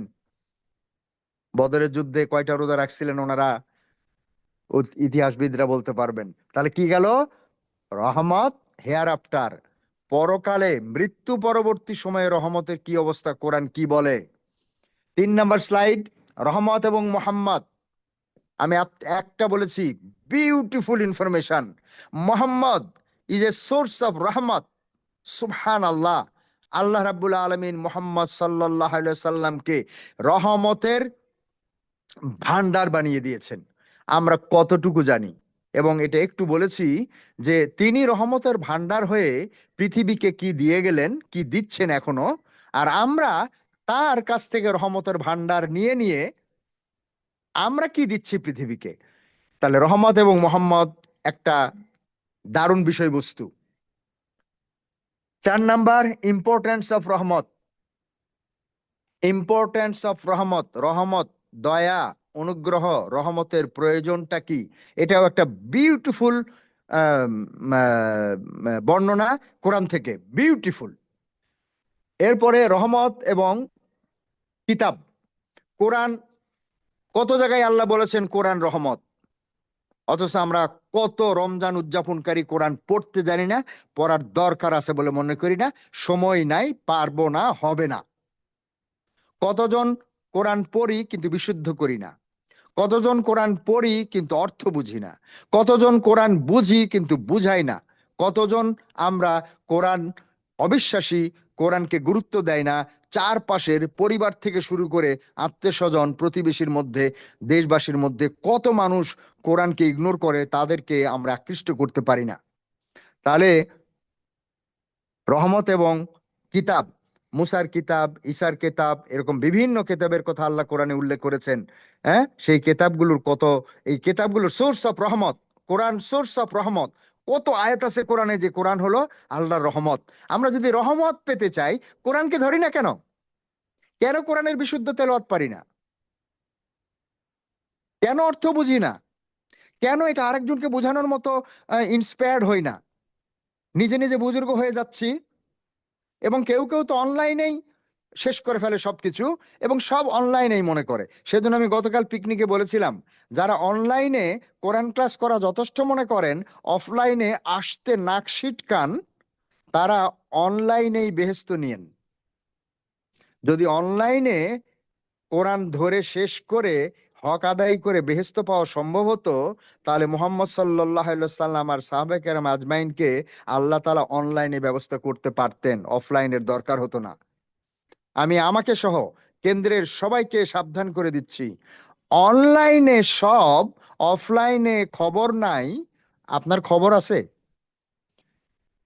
আসুন, রমজান উপলক্ষে একটু অফলাইনে আসুন, চেহারাটা একটু দেখি, ভাবসাবগুলো বুঝি। আমারটা আপনি দেখেন, আপনারটা আমি দেখি, আমারটা আপনি ঠিক করেন, আপনারটা আমি ঠিক করি।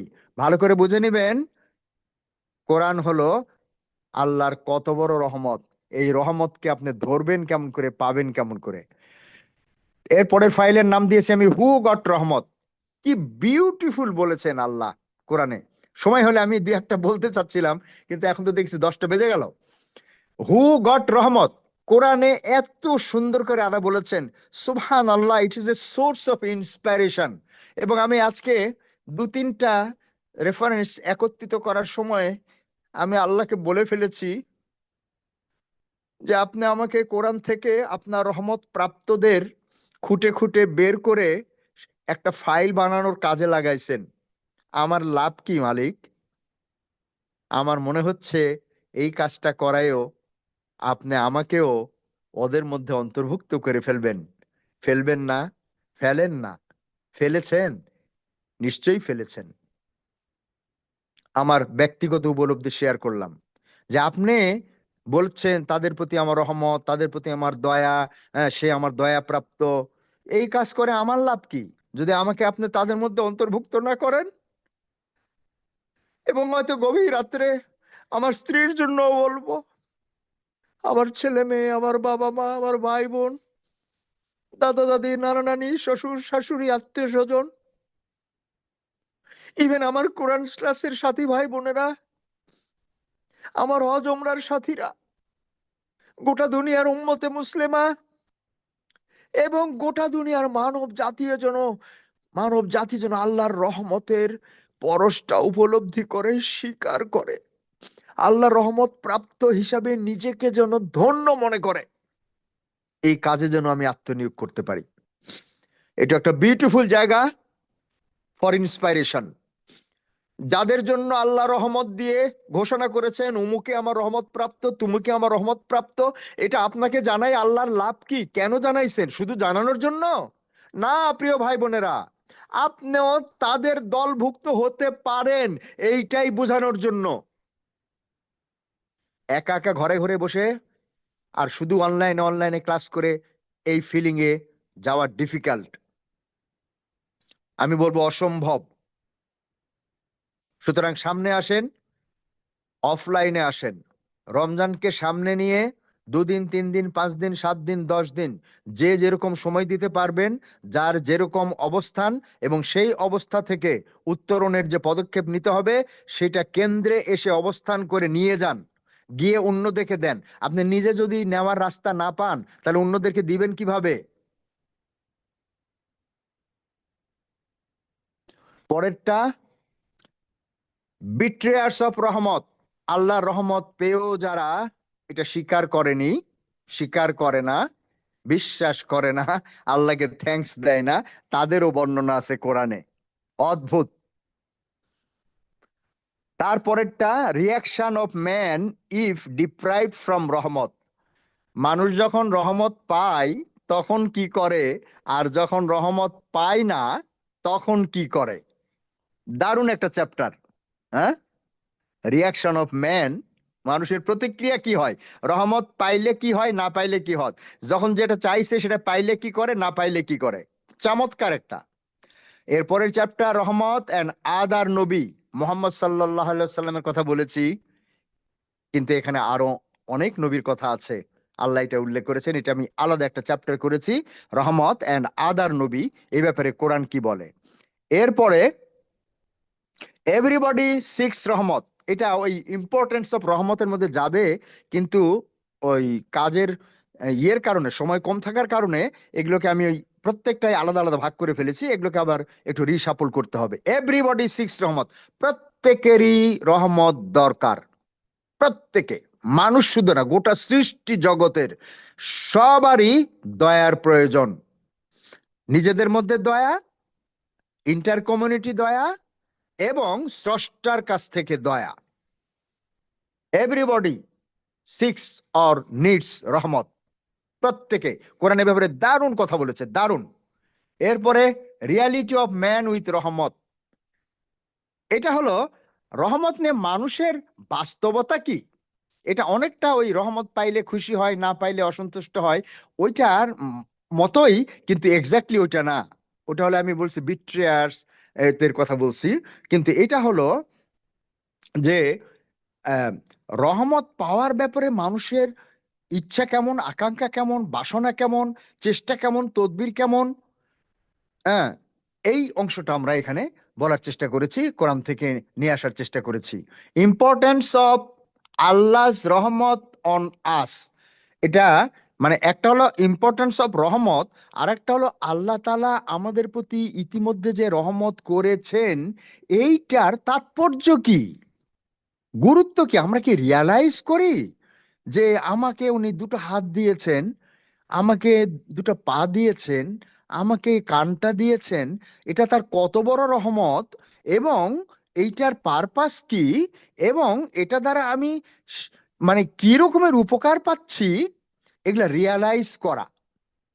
এরপরে হলো রহমত আর মাগফিরাত, যেটা আমি একটু আলোচনা করেছি, রহমতের সঙ্গে ক্ষমার কি সম্পর্ক, এইটাও কোরআন বিউটিফুলি বলেছে, এবং অনেক রেফারেন্স জানেন, অনেক জায়গায় রহমতের সঙ্গে মাগফিরাতের আয়াত, অনেক জায়গায় বিউটিফুল। এরপরে হু আর স্কেয়ার্ড অ্যাবাউট আল্লাহর রহমত।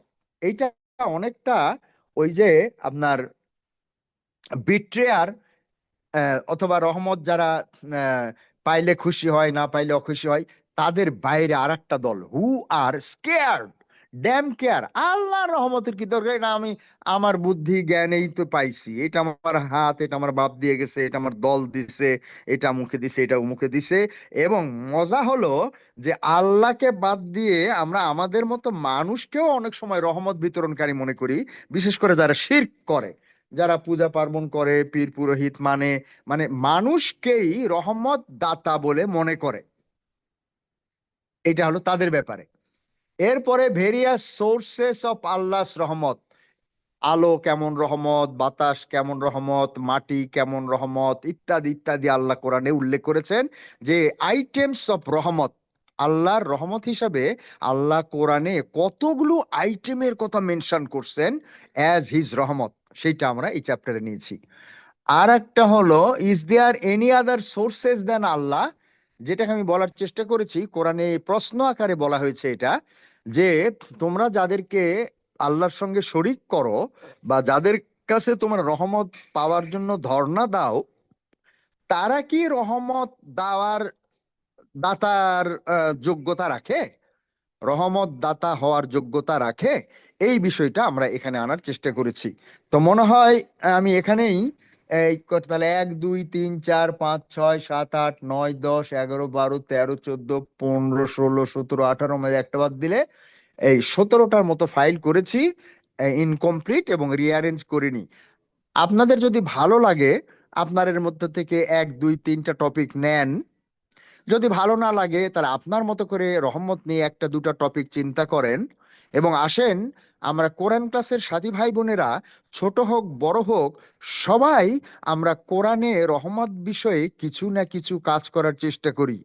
যদি বুঝতে হয় আমাদের কাছে বুঝে নেন, মেটেরিয়াল নিতে হলে নেন, কোনো হেসিটেট করেন না, কোনো মন খারাপ করেন না, যোগাযোগ করেন আমাদের সঙ্গে, চলে আসেন, 2 3 দিন 4 দিন থাকেন। আমরা আপনার রমজানটাকে আমরা যেভাবে স্বপ্ন দেখি সেইভাবে গোছায় দেওয়ার চেষ্টা করি। বিশেষ করে আগামী 5 তারিখ ফেব্রুয়ারির কিয়ামুল লাইলের ঘোষণা দেওয়া হয়েছে। ইতিপূর্বে আমাদের যে কিয়ামুল লাইলগুলো হয়েছে ঢাকা থেকে এবং বিশেষ করে অনলাইন ভাই বোনদের পার্টিসিপেশন খুবই কম, কারণ তারা তো অনলাইনে অনেক কিছু করে ফেলতেছেন, অফলাইনে তাদের পক্ষে সম্ভব না।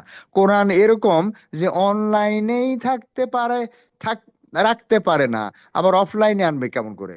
কোরআনের পাওয়ার এত দুর্বল, কোরআনের যোগ্যতা, কোরআনের আকর্ষণ এত কম যে অনলাইনেই 2 মাসে 6 দিন মিস করি, তাহলে আবার অফলাইনে কেমন করে থাকবো?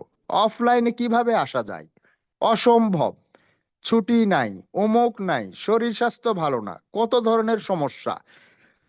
প্রিয় ভাই বোনের আমার, রমজানকে সফল করতে চাইলে শুধু অনলাইন দিয়ে পারবেন না।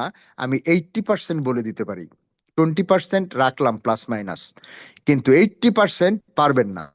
সুতরাং দুঃসাহসী হন কোরআন ক্লাসের সাথীরা, আসুন আমরা দুঃসাহসী হই, ভীরু কাপুরুষ না হই। যারা আল্লাহ রহমত প্রাপ্ত তারা ভীরু হতে পারে না, কাপুরুষ হতে পারে না, তারা হীনমন্য হতে পারে না, তারা মানে অন্যদের মতো মুখ চটকাইতে পারে না যে চাইতেছি তো পাইতেছি না, তো কি করা যায়। আমরা কোরআন থেকে যদি আল্লাহ রহমতের সেই অবিস্মরণীয় চ্যাপ্টারের সন্ধানগুলো আমরা পেয়ে যেতে পারি, তাহলে আমাদের আর কোনো হীনমন্যতা থাকবে না, শারীরিক দুর্বলতাও থাকবে না, অক্ষমতাও থাকবে না। কালকে আমি আমাদের পিকনিকে বলেছি আমার গাড়ি নাই কেন, কারণ আমাদের কোরআন ক্লাসের অনেক ভাই বোনের গাড়ি আছে। আমি দেখি গাড়িওয়ালারা কোরআন ক্লাস মিস করে বেশি। আমার ভয় হয়ে গেছে, যদি আমার গাড়ি থাকে আমিও ড্রাইভারের দোহাই দিয়ে, চাক্কা নাই, নষ্ট হয়ে গেছে, গাড়ি এই কমপ্লেন, গাড়ি ওই কমপ্লেন, গাড়ি আজকে মেয়েকে নিয়ে স্কুলে গেছে, গাড়ি আজকে বউকে নিয়ে ডাক্তারের কাছে গেছে, নানা কমপ্লেনে তারা কোরআন ক্লাসে আসতে পারে না। কতটুকু জানেন? 3 4 কিলোমিটার। এই কোরআন শিক্ষা কেন্দ্র আর তাদের গাড়িওয়ালাদের বাসা হলো 3 4 5 কিলোমিটার, আর কারণে আরো বেশি 10 কিলোমিটার, এবং কারো কারো আরো কাছে 200 মিটার 700 মিটার গাড়ি দিয়ে কেন্দ্রের সামনে দিয়ে যায়, কোরআন ক্লাসে আসতে পারে না। আমি তাই ভয় পাইছি যে গাড়িওয়ালা হইলে আমি কোরআন ক্লাস মিস করব, গাড়ির উপর দিয়ে চাপায় দিব। গাড়ি গাড়ি গাড়ি আমার সমস্যা, আমার কোনো সমস্যা নাই। আমি তাই ওই গাড়ির উপরে চাপাই দিতে চাই না, তাই ইচ্ছা করে গাড়ি কিনতেছি না। এই জন্য বউ বাচ্চাদের বকা খাচ্ছি এবং খুব ঘনিষ্ঠ যারা তাদের চাপের মধ্যে আছি। আল্লাহ রহিম রহমতে গাড়ি ছাড়াও আমি সাধারণত কোনো কোরআন ক্লাস মিস করতেছি না। This is the beauty of Quran and Quranic রহমত। আমি আমার জন্য আপনাদের কাছে দোয়া চাই যেন আমি এভাবেই অব্যাহতভাবে আল্লাহ রহমতের সেই ভান্ডারের মধ্যে প্রবেশ করতে থাকি, আর সঙ্গে আপনাদের সহ সবাইকে নিয়ে সামনে যেতে থাকি, আমি যেন পিছলে না পড়ি। তো এটা বলে আমি শেষ করছি আজকের মতো। যদি কোনো প্রশ্ন থাকে, আহ কোনো মন্তব্য থাকে, পরামর্শ থাকে, কারণ 10টা 5, আমি ইচ্ছা করলে বা আপনারা চাইলে 2 1টা জায়গা বলতে পারি, আদারওয়াইজ আজকে থাকুক, আপনারা যেটা ভালো মনে করেন। এখন একটু ওপেন করে দেন।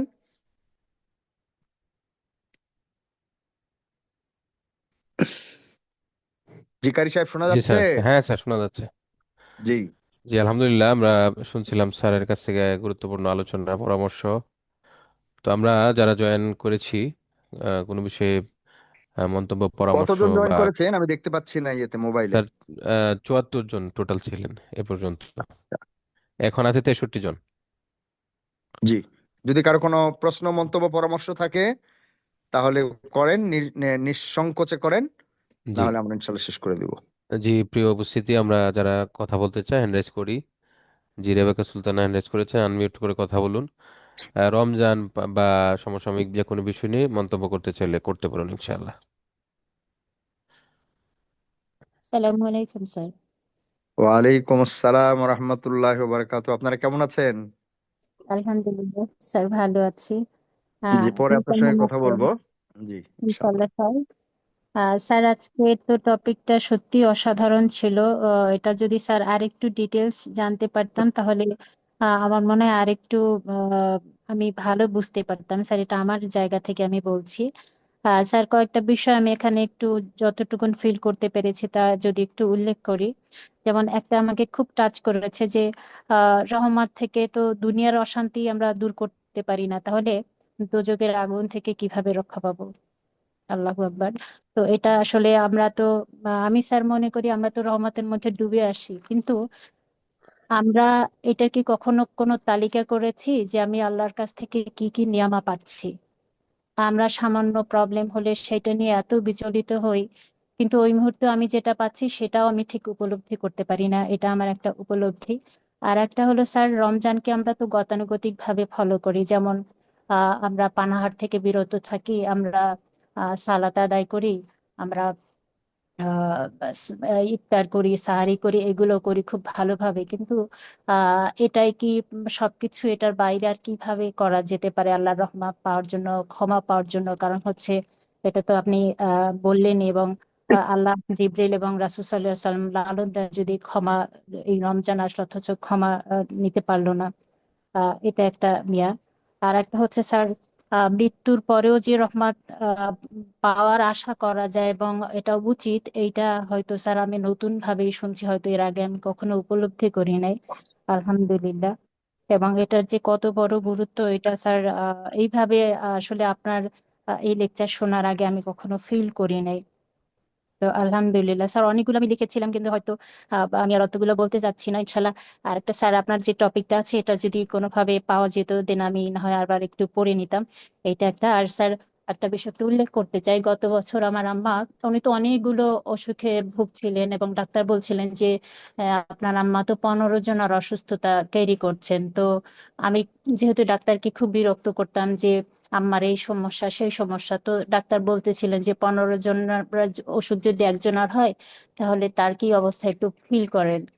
সেই অবস্থায় আমার আম্মা রোজা রেখেছেন এবং 9টা রোজা রাখার পর উনি অসুস্থ হয়ে পড়ছিলেন। তো আমি বারবার বলছিলাম যে মা, রোজা রাখার দরকার নেই। তো মা বলছিলেন যে বাবা, আমি আগামী বছর রোজা রাখতে পারি কি পারি না এটা তো আল্লাহ ভালো জানেন।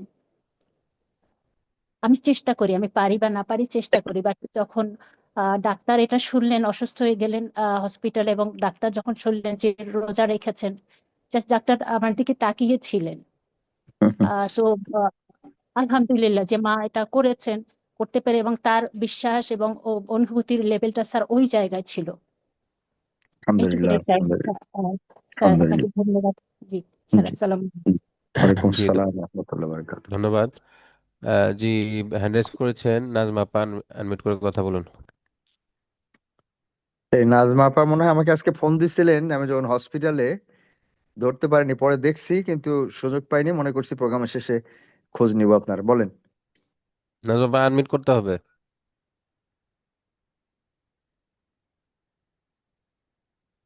হ্যাঁ, নাজমা আপা মিউট হয়ে আছে, আনমিউট করে, হ্যাঁ বলেন। আসসালামু আলাইকুম রহমতুল্লাহি বারাকাতু। ওয়ালাইকুম আসসালাম রহমতুল্লাহ বারাকাতুহু। স্যার, বলেন আপা। আমি আলহামদুলিল্লাহ আলহামদুলিল্লাহ আমি আমার একটা ব্যক্তিগত কোরআনের রহমত শেয়ার করার জন্য স্যার আমি একটু অনলাইন আসছি আপনার ইতে। বলেন। সেটা হলো 2021 সালে আমি প্রথম আপনার এনে কোরআন ক্লাসে ভর্তি হই। তাও আমার যে একজন কলিগ মারা গেলেন ওনার ইতে সহযোগিতায়। তার আগে 5 থেকে 6 বছর স্যার আমি লিখে লিখে কথা বলতাম বেশিরভাগ। আমি কথা বলতে আমার খুব কষ্ট হইতো, কোরআন পড়া তো অনেক বড়ই। সেই কথাটা কালকে আমি আপনার প্রোগ্রামে যাওয়ার পরে, আমাদের প্রোগ্রামে যাওয়ার পরে অনেক আপারে আমাকে কোরআন সাথীরা মনে করিয়ে দিলেন যে নাজমা আপা, আপনার কণ্ঠ শুনে আমরা বুঝতে পারছি যে আপনি নাজমা আপা। আপনাকে তো আমরা দেখি নাই কোনোদিন, বা দেখলেও চিনি নাই। আপনি যে মানুষটা কথা বলতে পারেন নাই, এই কোরআনের সাথী হওয়ার পরে আপনি এখন অনর্গল কথা বলেন আমাদের সঙ্গে এবং সুন্দরভাবে পড়াও দেন। আমরা বেশ খুশি এবং অনেক জায়গায় এই জায়গাটা উদাহরণ দেই আল্লাহর রহমতটা কি জিনিস, যে আপনি এটার মানে একদম বাস্তব প্রমাণ যে আপনি এখন একসময় আপনার পড়া শুনতে মানে এরকম লাগতো, মনে হয় যে আমরা বাইরে থেকেই কষ্ট পাইতাম। আপনি কিভাবে চেষ্টা করেন, আপনি নিজেও বলতেন যে 3টা 4টাতে আপনি জয়েন করেন। স্যার আমি তখন পাগলের মতো হয়ে গেছিলাম, আমার কাছে মনে হইতেছিল আল্লাহর কোন রহমতে যেন আল্লাহ পাক আমাকে এই কষ্ট থেকে উদ্ধার করেন। একটা মানুষ বুঝি, স্কুল করি, চাকরি করি, সংসার চালাই, কিন্তু স্যার আমি কথা বলতে কষ্ট হয়। আমাকে অনেক সময় ডায়েরি দিয়ে দিচ্ছে, ডাক্তার বলে দিছে আমি যদি পারতাম আপনার এই চাকরিটাই চেঞ্জ করে দিতাম, কিন্তু আমার তো সেই ক্ষমতা নাই। সুতরাং আপনি লিখবেন, বোর্ডে লিখবেন, কথা বলবেন, মুখে কথা বলবেন না, আপনার রোগটাই হলো কথা বলা। স্যার আমি কথা আস্তে আস্তে আমার কমিয়েই যাচ্ছিল। পরে আলহামদুলিল্লাহ এই কোরআনের সাথী হওয়ার পর থেকে আমি এখন ভুলেই গেছি আজকে মানে কয় বছর ডাক্তার দেখাই না আমি জানি, 3-4 বছর ডাক্তার দেখাই। আলহামদুলিল্লাহ, আমি আলহামদুলিল্লাহ, ডাক্তারের কাছেও যাই না স্যার। আলহামদুলিল্লাহ। এই রহমতটা কোরআনের স্যার কালকে গিয়ে এত ফিল করছে স্যার ওখানে। অনেক আপারাই আমাকে কালকে ওখানে কথাটা মনে করে দিলেন বারবার। আমি সেই থেকে আজকে পর্যন্ত অনেকবার চোখের পানি ফেলছি আল্লাহর কাছে যে আল্লাহ পাক এত রহমত দিয়েছে আমাকে, আমি কাজ করতে পারি না স্যার ঠিক মতো। আমার জন্য সবাই একটু দোয়া রাখবেন। ইনশাআল্লাহ, আল্লাহ রহম করুন, আল্লাহ রহম করুন, আমিন। আল্লাহ রহম করুন। জি, আসসালামু ধন্যবাদ। আলাইকুম ওয়া রাহমাতুল্লাহি ওয়া বারাকাতুহু। ওয়ালাইকুম ওয়ালাইকুম আসসালাম। আসসালাম রহমতুল্লাহ। যে আল্লাহ তালা নাজমা পর্ব রহম করুন এবং এটা ওনার ঠিক, আপনারা হয়তো অনেকে অনেকে দেখেননি বা চিনেন না। আমি আমিও সব জানি না, কারণ সব তো আর উনি আমাকে বলেন না। ওনার যে বয়স, তারপরে পারিবারিক অবস্থা, স্বাস্থ্যগত দিক, এই মাঝে মধ্যেই এই বলে যে স্যার একটু দোয়া করেন, আমি খুবই অসুস্থ, এবং তখন এই আসলে কথা বলতে পারে না, তার নানা ধরনের অসুখ বিসুখ আছে, সবকিছু মিলে এই যে কালকে আমাদের ওখানে গেছেন উনি, আমি মানে একটু আশ্চর্য হয়েছি এবং একটু রাগও করছি মনে মনে আর কি। ওনাকে বলিনি আমি যে এই শরীরে ওই অবস্থায় ওনার তো না গেলেও চলতো, অথচ ওনার চাইতে কত কম আহ, কারণ, এবং কারো কারো কোনো কারণই নাই, না আসার কোনো কারণ নাই, কিন্তু আসে নাই, অথচ উনি চলে আসছে। তো এটা কিভাবে হলো, উনি কিভাবে আসলেন? ওনার ছেলেমেয়েরা নিশ্চয়ই ওনার উপরে রাগ করছে। হ্যাঁ, যারা ওনাকে দেখে, যেমন আমি এই বাসায় যখন ওয়া করি, হ্যাঁ, তখন আমার ছেলেমেয়েরা বা ওয়াইফ হয়তো বলে যে আহ, ঠিক আছে, একটু পরে প্রোগ্রামে গেলে ঠিক হয়ে যাবে। তারপরে যখন প্রোগ্রামে যাই ঠিক হয়ে যায়, আবার যখন বাসায় ঢুকি তখন কো কো, মাথা ধরা, ঝিমঝিম ভাব ইত্যাদি। হ্যাঁ, তো এখন মানুষ কিভাবে বিশ্বাস করবে যে এই লোকটা যায় বাইরে এই প্রোগ্রাম করে আসলো? হ্যাঁ, তো সেই জন্য কখনো কখনো এটা হয়, কিন্তু এটা আবার এরকম মনে করার কারণ নাই যে মানে আমরা একেবারে বিরাট কিছু হয়ে গেছি, কিন্তু এটা এক্সপ্রেশন, এটা বাস্তবতা যে কখনো কখনো তো আমাদের এটা হয়, আমরা দেখতে পাই, কিন্তু খেয়াল না করার কারণে ওইটা আপনি রেপ্লিকেট করতে পারেন না। যে আপনি বিশ্বাস করতে পারতেছেন না যে আপনি বাইরে যাইতে পারবেন, কিন্তু একবার দুবার তিনবার যখন যাওয়া হয়ে যাবে, তারপরে যখন আপনি একটা দুটা তিনটা করে পাইতে থাকবেন, তখন তো আপনি মধ্যে কনফিডেন্স ডেভেলপ করুন, না অসুবিধা তো হচ্ছে না, আচ্ছা না পারতেছি তো তাহলে তো পারবো, কালকেও পারবো, এরকম হবে আর কি। তো এইটা এক ধরনের ডাইমেনশন। আল্লাহ তালা আমাদেরকে সাহায্য করুন, আমাদের ভুল ভ্রান্তি মাফ করুন ইনশাআল্লাহ। নাজমা আপাকে অনেক অনেক ধন্যবাদ। জি হ্যান্ড রেজ করেছেন মাহফুজ ভাই, যে আনমিউট করে কথা বলুন। মাহফুজ ভাই, হ্যাঁ। আসসালামু আলাইকুম ওয়া রাহমাতুল্লাহি ওয়া বারাকাতুহু। ওয়ালাইকুম আসসালাম ওয়ালাইকুম রহমতুল্লাহ। আসসালাম রহমতুল্লাহ বারাকাতুহ। আল্লাহর এই রহমত, আমরা তো এই কোরআন শরীফ মাহফুজ ভাইয়ের কাফারা লাগবে, কারণ এই কাফারা। যে এই যে পিকনিকে কালকে যে ভিআইপি রূপে গেলেন, আসলেন, আমাদেরকে একটু কাফারা টাফারা দিয়েন ইনশাআল্লাহ। স্যার ইনশাআল্লাহ ইনশাআল্লাহ আগামী ইনশাআল্লাহ জি মাহফুজ ভাই বলেন। ক্লাসে হবে স্যার। ইনশাআল্লাহ, স্যার ইনশাআল্লাহ, ইনশাআল্লাহ রিয়েলি পিকনিকে বলেন। যে অ্যাচিভমেন্টটা রিয়েলি ভালো লেগেছে, অন্য টাইপের, এবং সেগুলো নিয়ে এখন ডিসকাশন করার ব্যাপার না। তবে স্যার আপনার এই আজকের লেকচারটা রহমত আমরা পাই, নাজমা আপাও অথবা আমরাও আপনাকে কি বলবো, এইভাবে ভাবি না। আপনার যে পয়েন্টগুলো দিয়েছেন চমৎকার, চমৎকার। এবং এই যে রহমত হিয়ার আফটার বা ইম্পর্টেন্স অফ রহমত, এগুলো কি স্যার আমরা কখনো ভাবি? একটা উপকার হয়ে যায়, ওষুধ খাই হয়ে গেল, বা বিভিন্ন ইয়েতে বিপদে পড়লাম হয়ে গেল, ওটা একটা কারণে, অমুক একটা কারণে।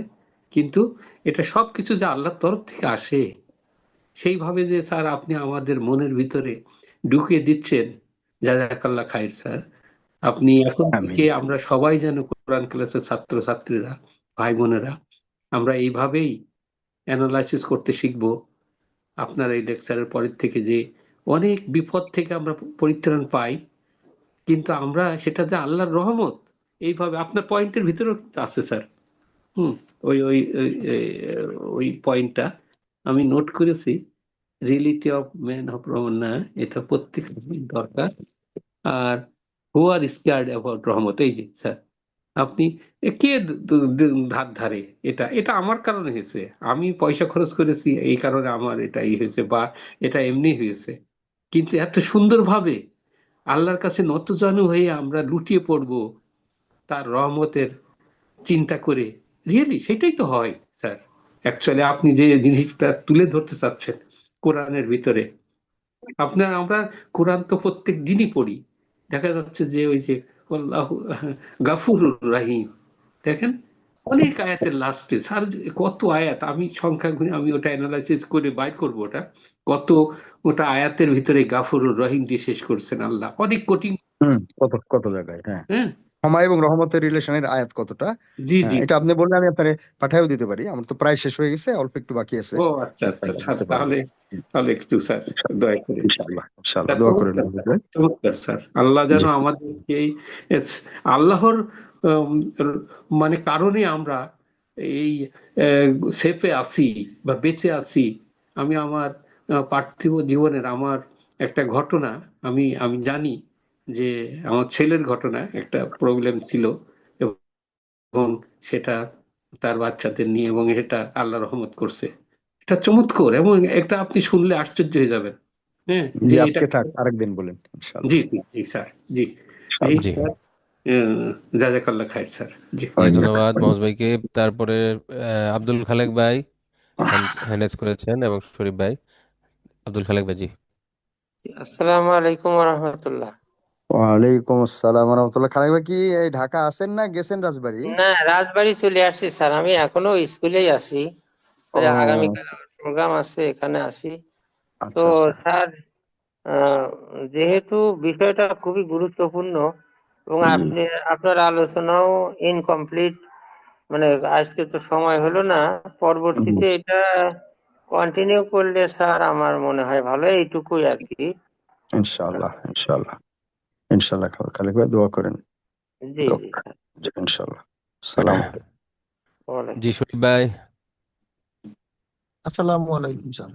ওয়ালাইকুম আসসালাম রহমতুল্লাহ বারাকাতুহু। আমি স্যার, আমি কৃতজ্ঞতা জানাচ্ছি সবাইকে স্যার। আমি স্যার চারটা পাঁচটা প্রশ্ন এবং স্যার উত্তরের সাথে সাথে স্যার আপনি একটু অ্যানালাইসিস করবেন। আমি তো প্রথমেই স্যার গজলটা শুনলাম। এই গজল নিয়ে স্যার আমার খুব মানে কোনোদিনই ইন্টারেস্ট ছিল না, যে গজল হচ্ছে গানের মতো কেনা বা এটা গজল নিয়ে আমার একটু ডাউট ছিল। কিন্তু স্যার আমি প্রথম আজকে যে গজলটা শুনলাম, গজলের নিচে যে লেখাগুলা, ওগুলো আমি সাথে সাথে পড়লাম, আমার কাছে এত ভালো লাগলো। উনি কে পড়লেন আমি স্যার জানি না, আমার কাছে খুব ভালো লাগছে গজলটা। মানে আমি আজকে এই আহ, হৃদয় দিয়ে শুনছি স্যার। আর স্যার আপনি মাশাআল্লাহ। দ্বিতীয়বার একটু বলছেন স্যার, আপনি যে আপনার বাবা মা হয়তো অনেক দিন পাইছেন, কিন্তু যতদিন পান নাই আপনি আরো দিন পাওয়ার জন্য একটা আপনার আকাঙ্ক্ষা ছিল স্যার। এখান থেকে আছে, এখন আছে, এখনো আরো, আসবে।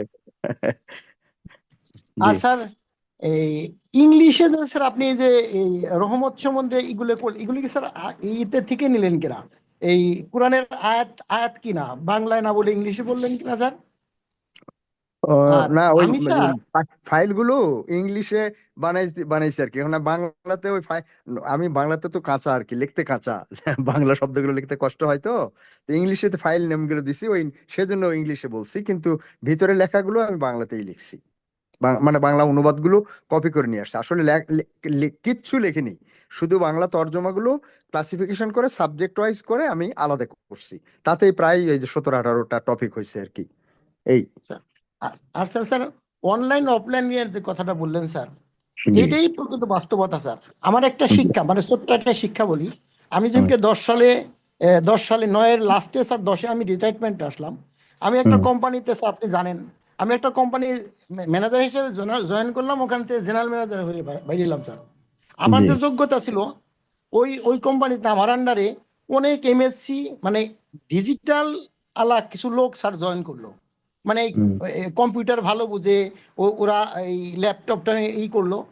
এটা নিয়ে এই চেয়ারম্যান আমাকে একটা কাজ দিল যে আপনি এই কাজগুলো করে গুছাই গুছাই করেন।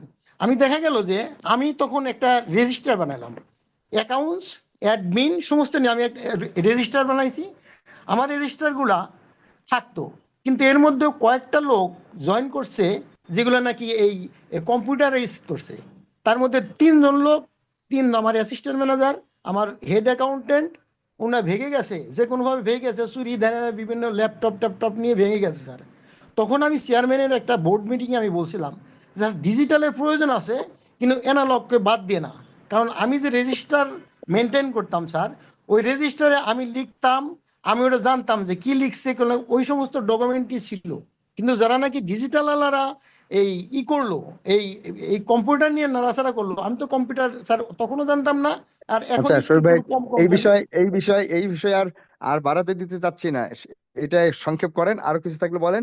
এটা নিয়ে আমরা স্যার ডিবেট আছে, বড় ডিবেট আছে, ছোট ডিবেট আছে, সেটা করা যাবে। এটা খুব বেশি হাইলাইট করে মানে মানে লোকদেরকে আবার ডিসকাস করা যাবে না। যারা অফলাইন করেই না, তারা যদি অনলাইনও মনে করে দূর স্যার কইছে অনলাইনে দরকারই নাই, স্যার, মিস আমি ইন্টারপ্রিটেশন হবে স্যার কিন্তু। এখান থেকে আমার জন্য কৃতজ্ঞতা, বা আমি প্রকৃতি এবং আল্লাহর কাছে কৃতজ্ঞতা যে স্যার, আমি কিন্তু স্যার খুব ছোটবেলায় আমার বাবা নাই। আমি তাহলে প্রকৃতির মানুষ, আমার চাচা মামা খালু আপনি স্যার যারা যারা ছিল, এবং আল্লাহর কাছে যতটুকু রহমত পেয়ে আমি যতটুকু, আমি যে আমি লাখ লাখ শুক্রিয়া, আমি লাখ লাখ শুক্রিয়া যে আমি বাবা, আল্লাহর পরে তো বাবা মাই বেশি রহমত দেওয়ার কথা, বা এর চেয়ে বেশি কেউ দেয় না। অতটুক তো না পেয়ে, তাহলে আমি প্রকৃতি এবং আল্লাহর কাছে এই রহমত যতটুকু পাইছি, এর জন্য আমি প্রকৃতি আল্লাহর কাছে এবং এই প্রকৃতির কাছে বা আপনাদের কাছে অনেক কৃতজ্ঞ এবং ধন্যবাদ স্যার। আসসালামু আলাইকুম। আসসালামু আলাইকুম। জি, ধন্যবাদ স্যার। আর কাউকে দেখছি না, তাহলে শেষ করব হ্যাঁ, শেষ করে দেন ইনশাল্লাহ। ইনশাল্লাহ। প্রিয় উপস্থিতি, সবাইকে অসংখ্য অগণিত ধন্যবাদ। আম, এবং নেক্সট টপিকের অফার থাকলো, যেহেতু রমাদান অ্যাপ্রোচ করতেছে আমাদেরকে, রমাদান রিলেটেড, কোরআন রিলেটেড, শাবান মাসের কোন কোন বিষয়, বিশেষ করে আপনাদের কাছে অনুরোধ হলো যে রমাদান সফল করার জন্য কোরআন ক্লাসের প্রত্যেকটা ভাই বোন যেন খুবই সক্রিয় হন। আমি এটা গতকাল আমাদের পিকনিকে বলেছি, সব ক্লাসেই বলতেছি, সব জায়গায় বলতেছি। এবং আপনারা যদি এখন আমার সঙ্গে থাকেন 1 দিন 2 দিন 3 দিন, তাহলে বুঝতে পারবেন যে মানে আমার এখন প্রধান টার্গেটই হলো যে কোনো মূল্যে রমজান সফল করতে হবে। এখন রমজান সাফল্যে কে কি কেমন করে ভূমিকা পালন করবে, এই বিষয়টা তো মানুষকে বুঝাই দিতে হবে, তাই না? খালি বললে তো হবে না যে রমজান সফল করেন, রমজান সফল করেন। তো রমজান তো সফল করতেছি আমরা, আপনি আবার কি বুঝাচ্ছেন? এটা তো আমি যে তাদেরকে বুঝাতে চাচ্ছি যেটা, সেটা তো তাদেরকে বুঝাইতে হবে। কিন্তু লোকজন তো এটা শুনতে সময় দিতে পারবে না, আগ্রহী না। তারপরে মনে করে যে এটা এত দরকার আছে কিনা, এইভাবে উনি বলতেছে, এটা আদৌ সম্ভব কিনা।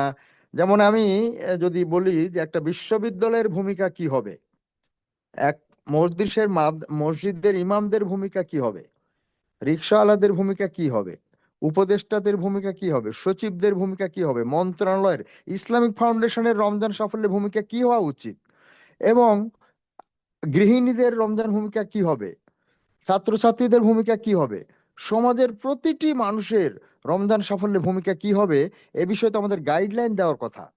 পরিবহনকে আপনারা কিভাবে ইউজ করবেন, জানেন বাংলাদেশে পরিবহনের কত স্কোপ রমজান সাফল্যে? আপনারা কি ভাবতে পারবেন একটু?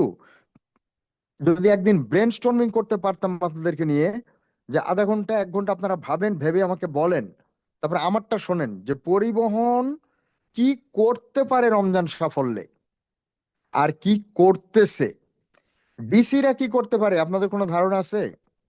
বাংলাদেশের 64টা জেলার 64 জন ডিসি কে যদি একদিন, দুদিন, 3 দিনের রমজান সফরে একটা প্রশিক্ষণ দিয়ে দেওয়া যায়, আপনারা ভাবতে পারেন কি হতে পারে?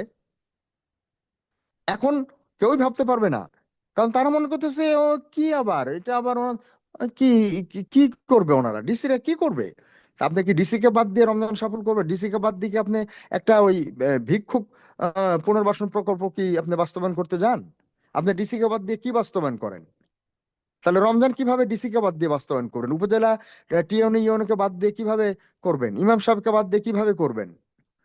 প্রিয় ভাই বোনেরা, পলিটিক্যাল লিডারদেরকে বাদ দিয়ে কিভাবে করবেন? এই যে 12 তারিখ ইলেকশন হবে, আমার প্রস্তাব, জানি না কাকে কখন দিতে পারবো, আপনাদেরকে শুনে আমার প্রস্তাব, নবনির্বাচিত সব এমপিরা, মুসলমান এমপিরা, ইভেন নন মুসলিম এমপিরা রমজান সাফল্যে ট্রেনিং নিবে, যে কিভাবে তারা রমজান সাফল্যে ভূমিকা পালন করতে পারে। এমপি মানে হলো তো জনপ্রতিনিধি। তো জনগণ যদি এলাকায় যদি মুসলমান থাকে, সেই জনগণের জনগোষ্ঠীর প্রতিনিধি রমজান সাফল্যে ভূমিকা পালন করবে না? তাকে কি জন্য নির্বাচিত করব আমরা? তাকে কি জন্য নির্বাচিত? খালি খালি রাস্তাঘাট আর গাছপালা বনায়ন আর মৎস্য চাষ আর এগুলা দিয়ে? নাকি রমজান সাফল্য তার ভূমিকা দরকার? যদি একজন এমপি যদি রমজান সাফল্যে ভূমিকা পালন করার ধারণা রাখে এবং সে যদি আন্তরিক হয়, তাহলে এইটা কত সহজ, আমার মতো 1 লক্ষ আব্দুল্লাহ বাকিও সেটা করতে পারবে না। এনিওয়ে, আপনাদের কাছে অনুরোধ হলো, সবার কাছে একান্ত আবেদন হলো, সিরিয়াস হন রমজান সাফল্যের ব্যাপারে এবং পরামর্শ দেন, নেন, পরিকল্পনা করেন, ব্রেনস্টর্মিং করেন, অনলাইন অফলাইন আলাপ আলোচনা করেন, পদক্ষেপ নেন এবং দিক নির্দেশনা দেন এবং কার্যক্রম দেন।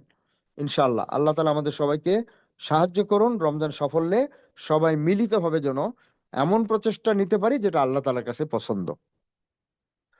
জি। জি, আলহামদুলিল্লাহ, তাহলে শেষ করছি। সুবহানাকাল্লাহুম্মা ওয়া বিহামদিকা আশহাদু আল্লা ইলাহা ইল্লা আনতা আস্তাগফিরুকা ওয়া আতুবু ইলাইক। সুবহানা রাব্বিকা রাব্বিল ইজ্জাতি আম্মা ইয়াসিফুন ওয়া সালামুন আলাল মুরসালিন ওয়ালহামদুলিল্লাহি রাব্বিল আলামিন।